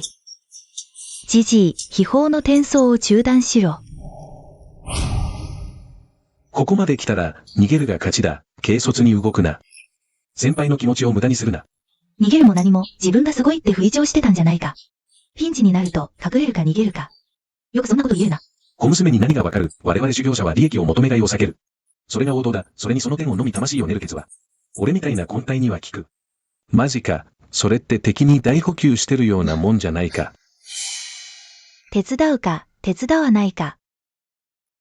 落ち着け落ち着け。話し合おう。もし手伝わないなら、この指輪を便所に投げ込む。永遠に日の目を見せないようにしてやる。やってみろ。やめろ。絶対にやめるな。彼を救える方法があるかもしれない。でも代償が大きくて、君には受け入れられないかもしれない。私にはできる。子孫が無事でいられるなら。世の情とは何なのか、本当に頭が痛いよ。俺を便所に投げ込まないなら、後悔しなければそれでいい。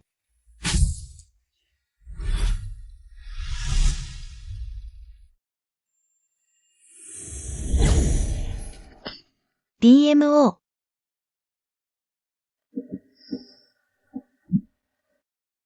くん。バカかお前は。違うよ、もちろん違う。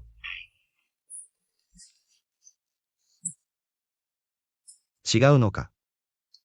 なんで戻ってきた？君が俺を必要としてると思ったから。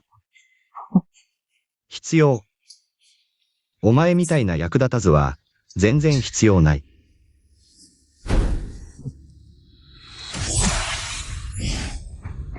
弟子よ、よく見ておけ。これが師匠の。一度しか使えない大技だ。根円多点。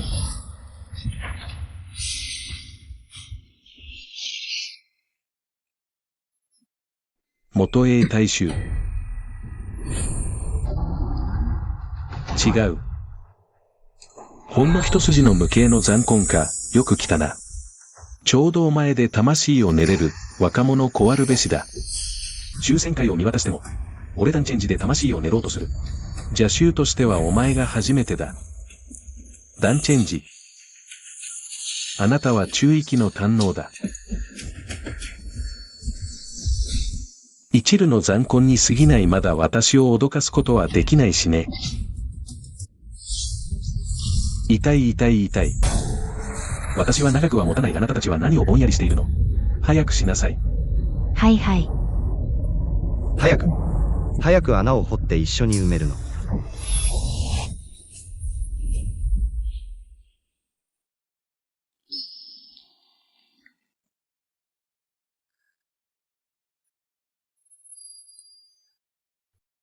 あなたこれは、違いな痴漢行為ですか？今はどんな時だと思ってるの？あなたはまだ総集を考えているの。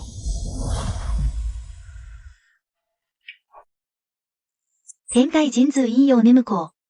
引用こう言う。目かけは六君は叶え。目かけは六君は叶え。これどういう意味？あなたは以前アモー霊魂が不完全だった。そして私の霊魂はちょうどあなたと合う。あなたの極貧蓄気の素養を持って、金丹に踏み込めばきっと非凡なものになる。あなたの意味は、坂総集工法を借りて。あなたの霊魂を私にこれはどうしてできるの？私は知っているあなたの心の中に、シークロと WNR がいること。他人を受け入れるのは難しい。しかし私は決して後悔しない。でも霊魂がなくなったら、あなたは今後どうやって修行するの？100年も経たずに。王土と化す。慌ただしい100年は確かに短い。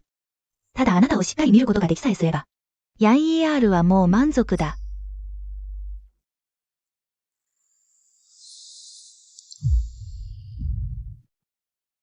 みんな早く私について城を出て北へ行こう。あそこは大衆王族の地盤だ。ジングヤンジは勝手に振る舞えない。父私はあなたを裏切りません。必ずあなたの仇を討ちます。あなたはまた何をしようとしているの？何を？もちろんお嫁さんをめとって家に入れ替えてしっかり楽しむことだ。ジンファンあなたは何度もしつこくつきまとう。あまり傲慢になるな。兄貴彼は今一人だ。今は状況が混乱している。電音でローソを出席させみんなで力を合わせて彼を殺そう。林 MO この役立たずは役に立たない。星雲宗主と各方主が森林して邪魔を中殺する。あなたたちは私が一人だという。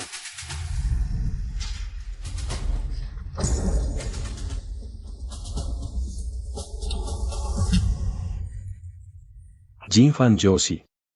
我らは無意であなたを怒らせました。どうかお手柔らかにお願いします。もちろん、もちろん。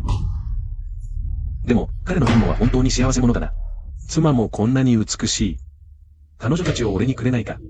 お前。そうすれば、命だけは助けてやってもいい。この変態め、死ね。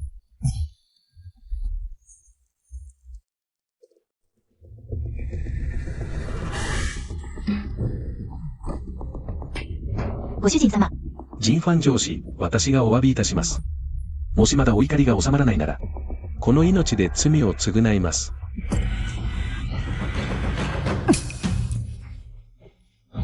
ソケはいつも強気だったじゃないか。星雲荘にいつも盾ついていたじゃないか。いや、いや、いや。今となっては、もう遅すぎる。この二人の女以外は、全員死ぬ。兄貴。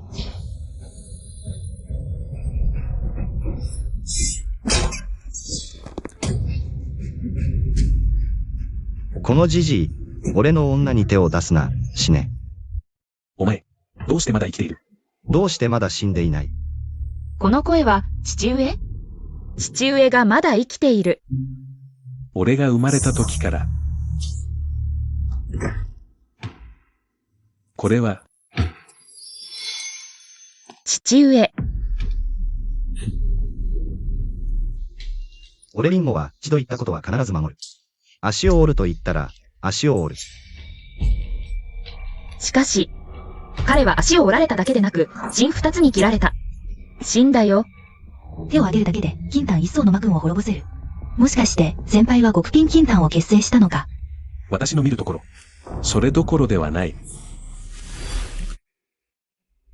師匠、お会いできて光栄です。ワンアーネ、お会いできて光栄です。師匠。あなたはシャオヤン？ダンラオ、ありがとう。たとえ一縷の残魂でも残っていれば、援助に捨てたりはしないと約束する。お前ら、待っていろ。すぐにまた会おう。小僧め、よくも聖雲荘の親伝弟子を殺したな。死ね、奴が逃がしたんだ。陳雲図のあの邪魔。彼は町で無駄死にした民衆の罪を背負うのだ。本当におめえを着せるのが上手いな。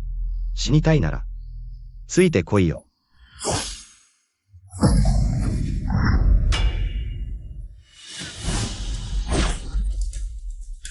決着をつけよう。俺は朝8時の授業があるんだ。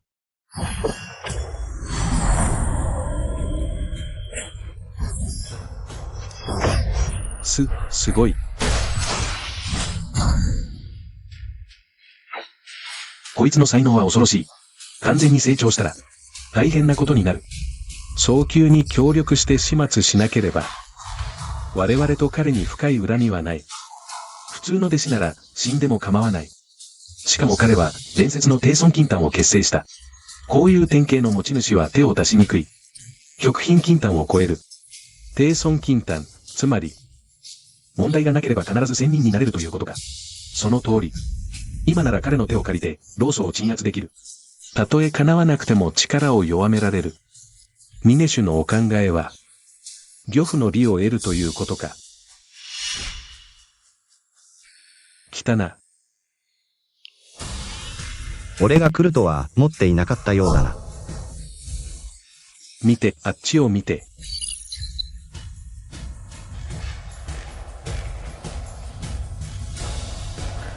こいつも境界を突破した。これで戦えるぞ。お前のような奴は見たことがある。見た目は才能に恵まれているようだが、実は頑固で愚かだ。だから、お前は必ず俺の前に現れる。死にに来るんだ。俺はお前の若い頃と同じだと思うのか。勘違いするなよ。妻を捨てようが、子を殺そうが、それはすべてお前の長生のための手段だ。でなきゃ、どうして家族の生死も顧みず、一人で生き延びられる。言い訳は無用だ。始めよう、殺すぞ。ジングルを WANER キアオや。俺が帰って家族団らんするのを待ってろ。やっと若祖家が高枝に登れた。これが私の眼力よ。トトさんはきっと勝つ。DMO 頑張って。私がゆっくり年を取るのを見てほしい。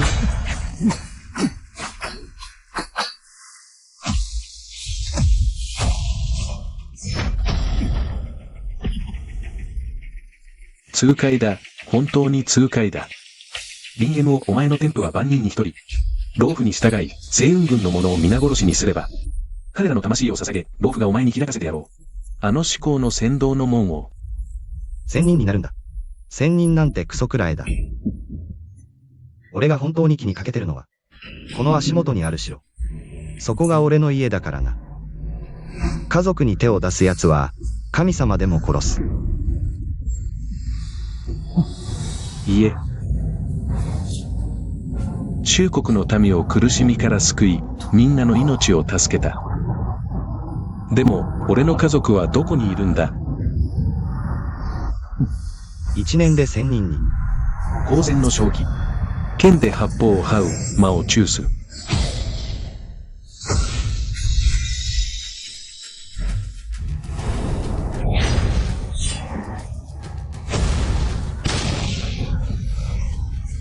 勝負は決した。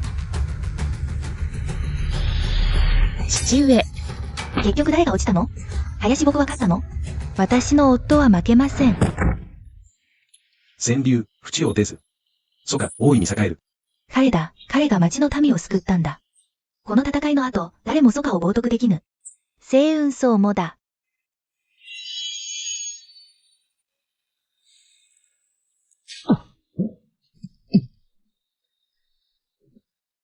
木更木、理事、君たちか。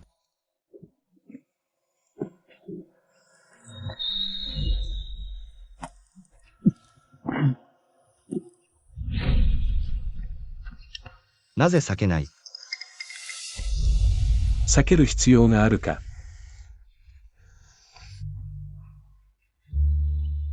君の言う通り。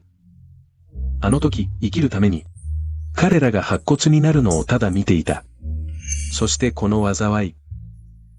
これが俺への罰だ。避けられぬ。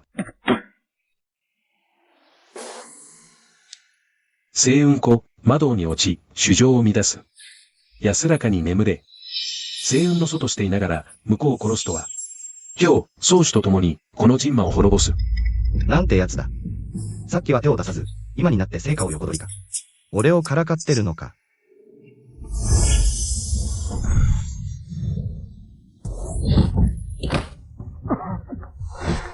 なぜ気を操って飛べない？変だ。金丹急走天の周囲がなぜ消えた？これはなぜだ？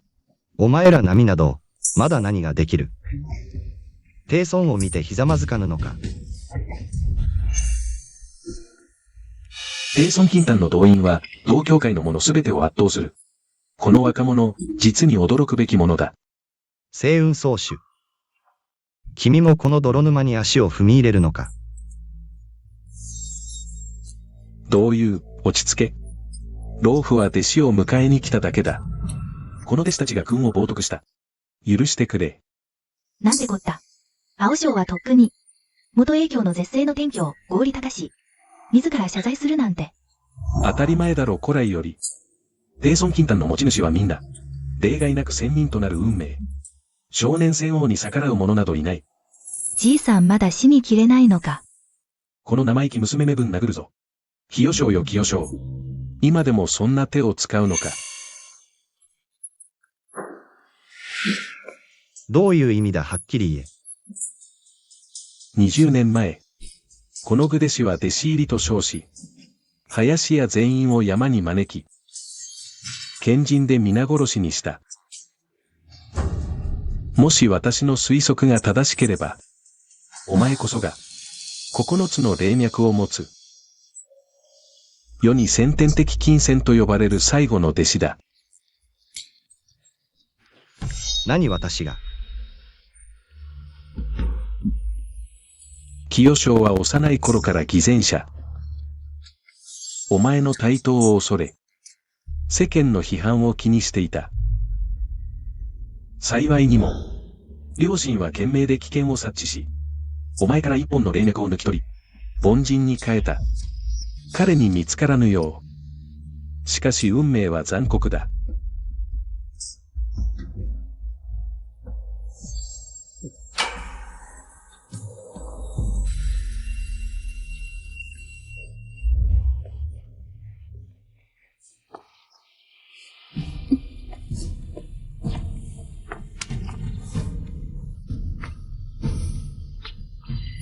墨地。父と母の霊がずっとお前を守る。振り返るな。恐れるな。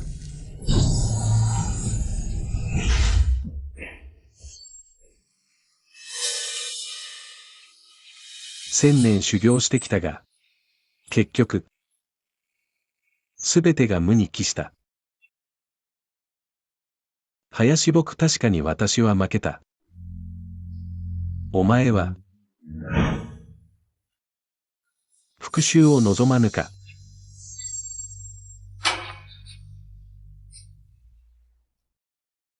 どうともよ娘の時与楽は、剣の才能に恵まれこの章さえあれば、5番目の峰主となれる。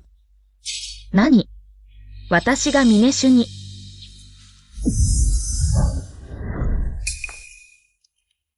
申し訳ないが、私の娘には興味がない。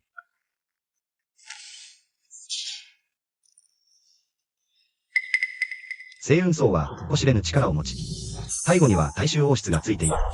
今は復讐の時ではない。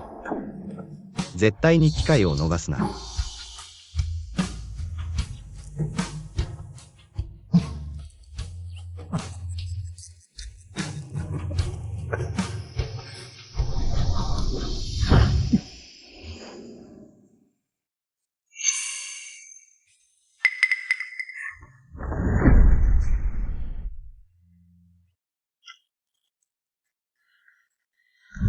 父よ。娘はどこにも行かないで。あんな峰酒なんて私には必要ない。これからもずっとお父さんとお母さんと、それにあの嘘つき弟子と。一緒にいたい。師匠、冗談は冗談として。私を2番目の母と呼んでね。バカな子、これからは家にいなさい。退屈したら、星雲荘で遊びなさい。お父さんがついてるから。そんなに人を困らせたりしないよ、お父さんみたいに。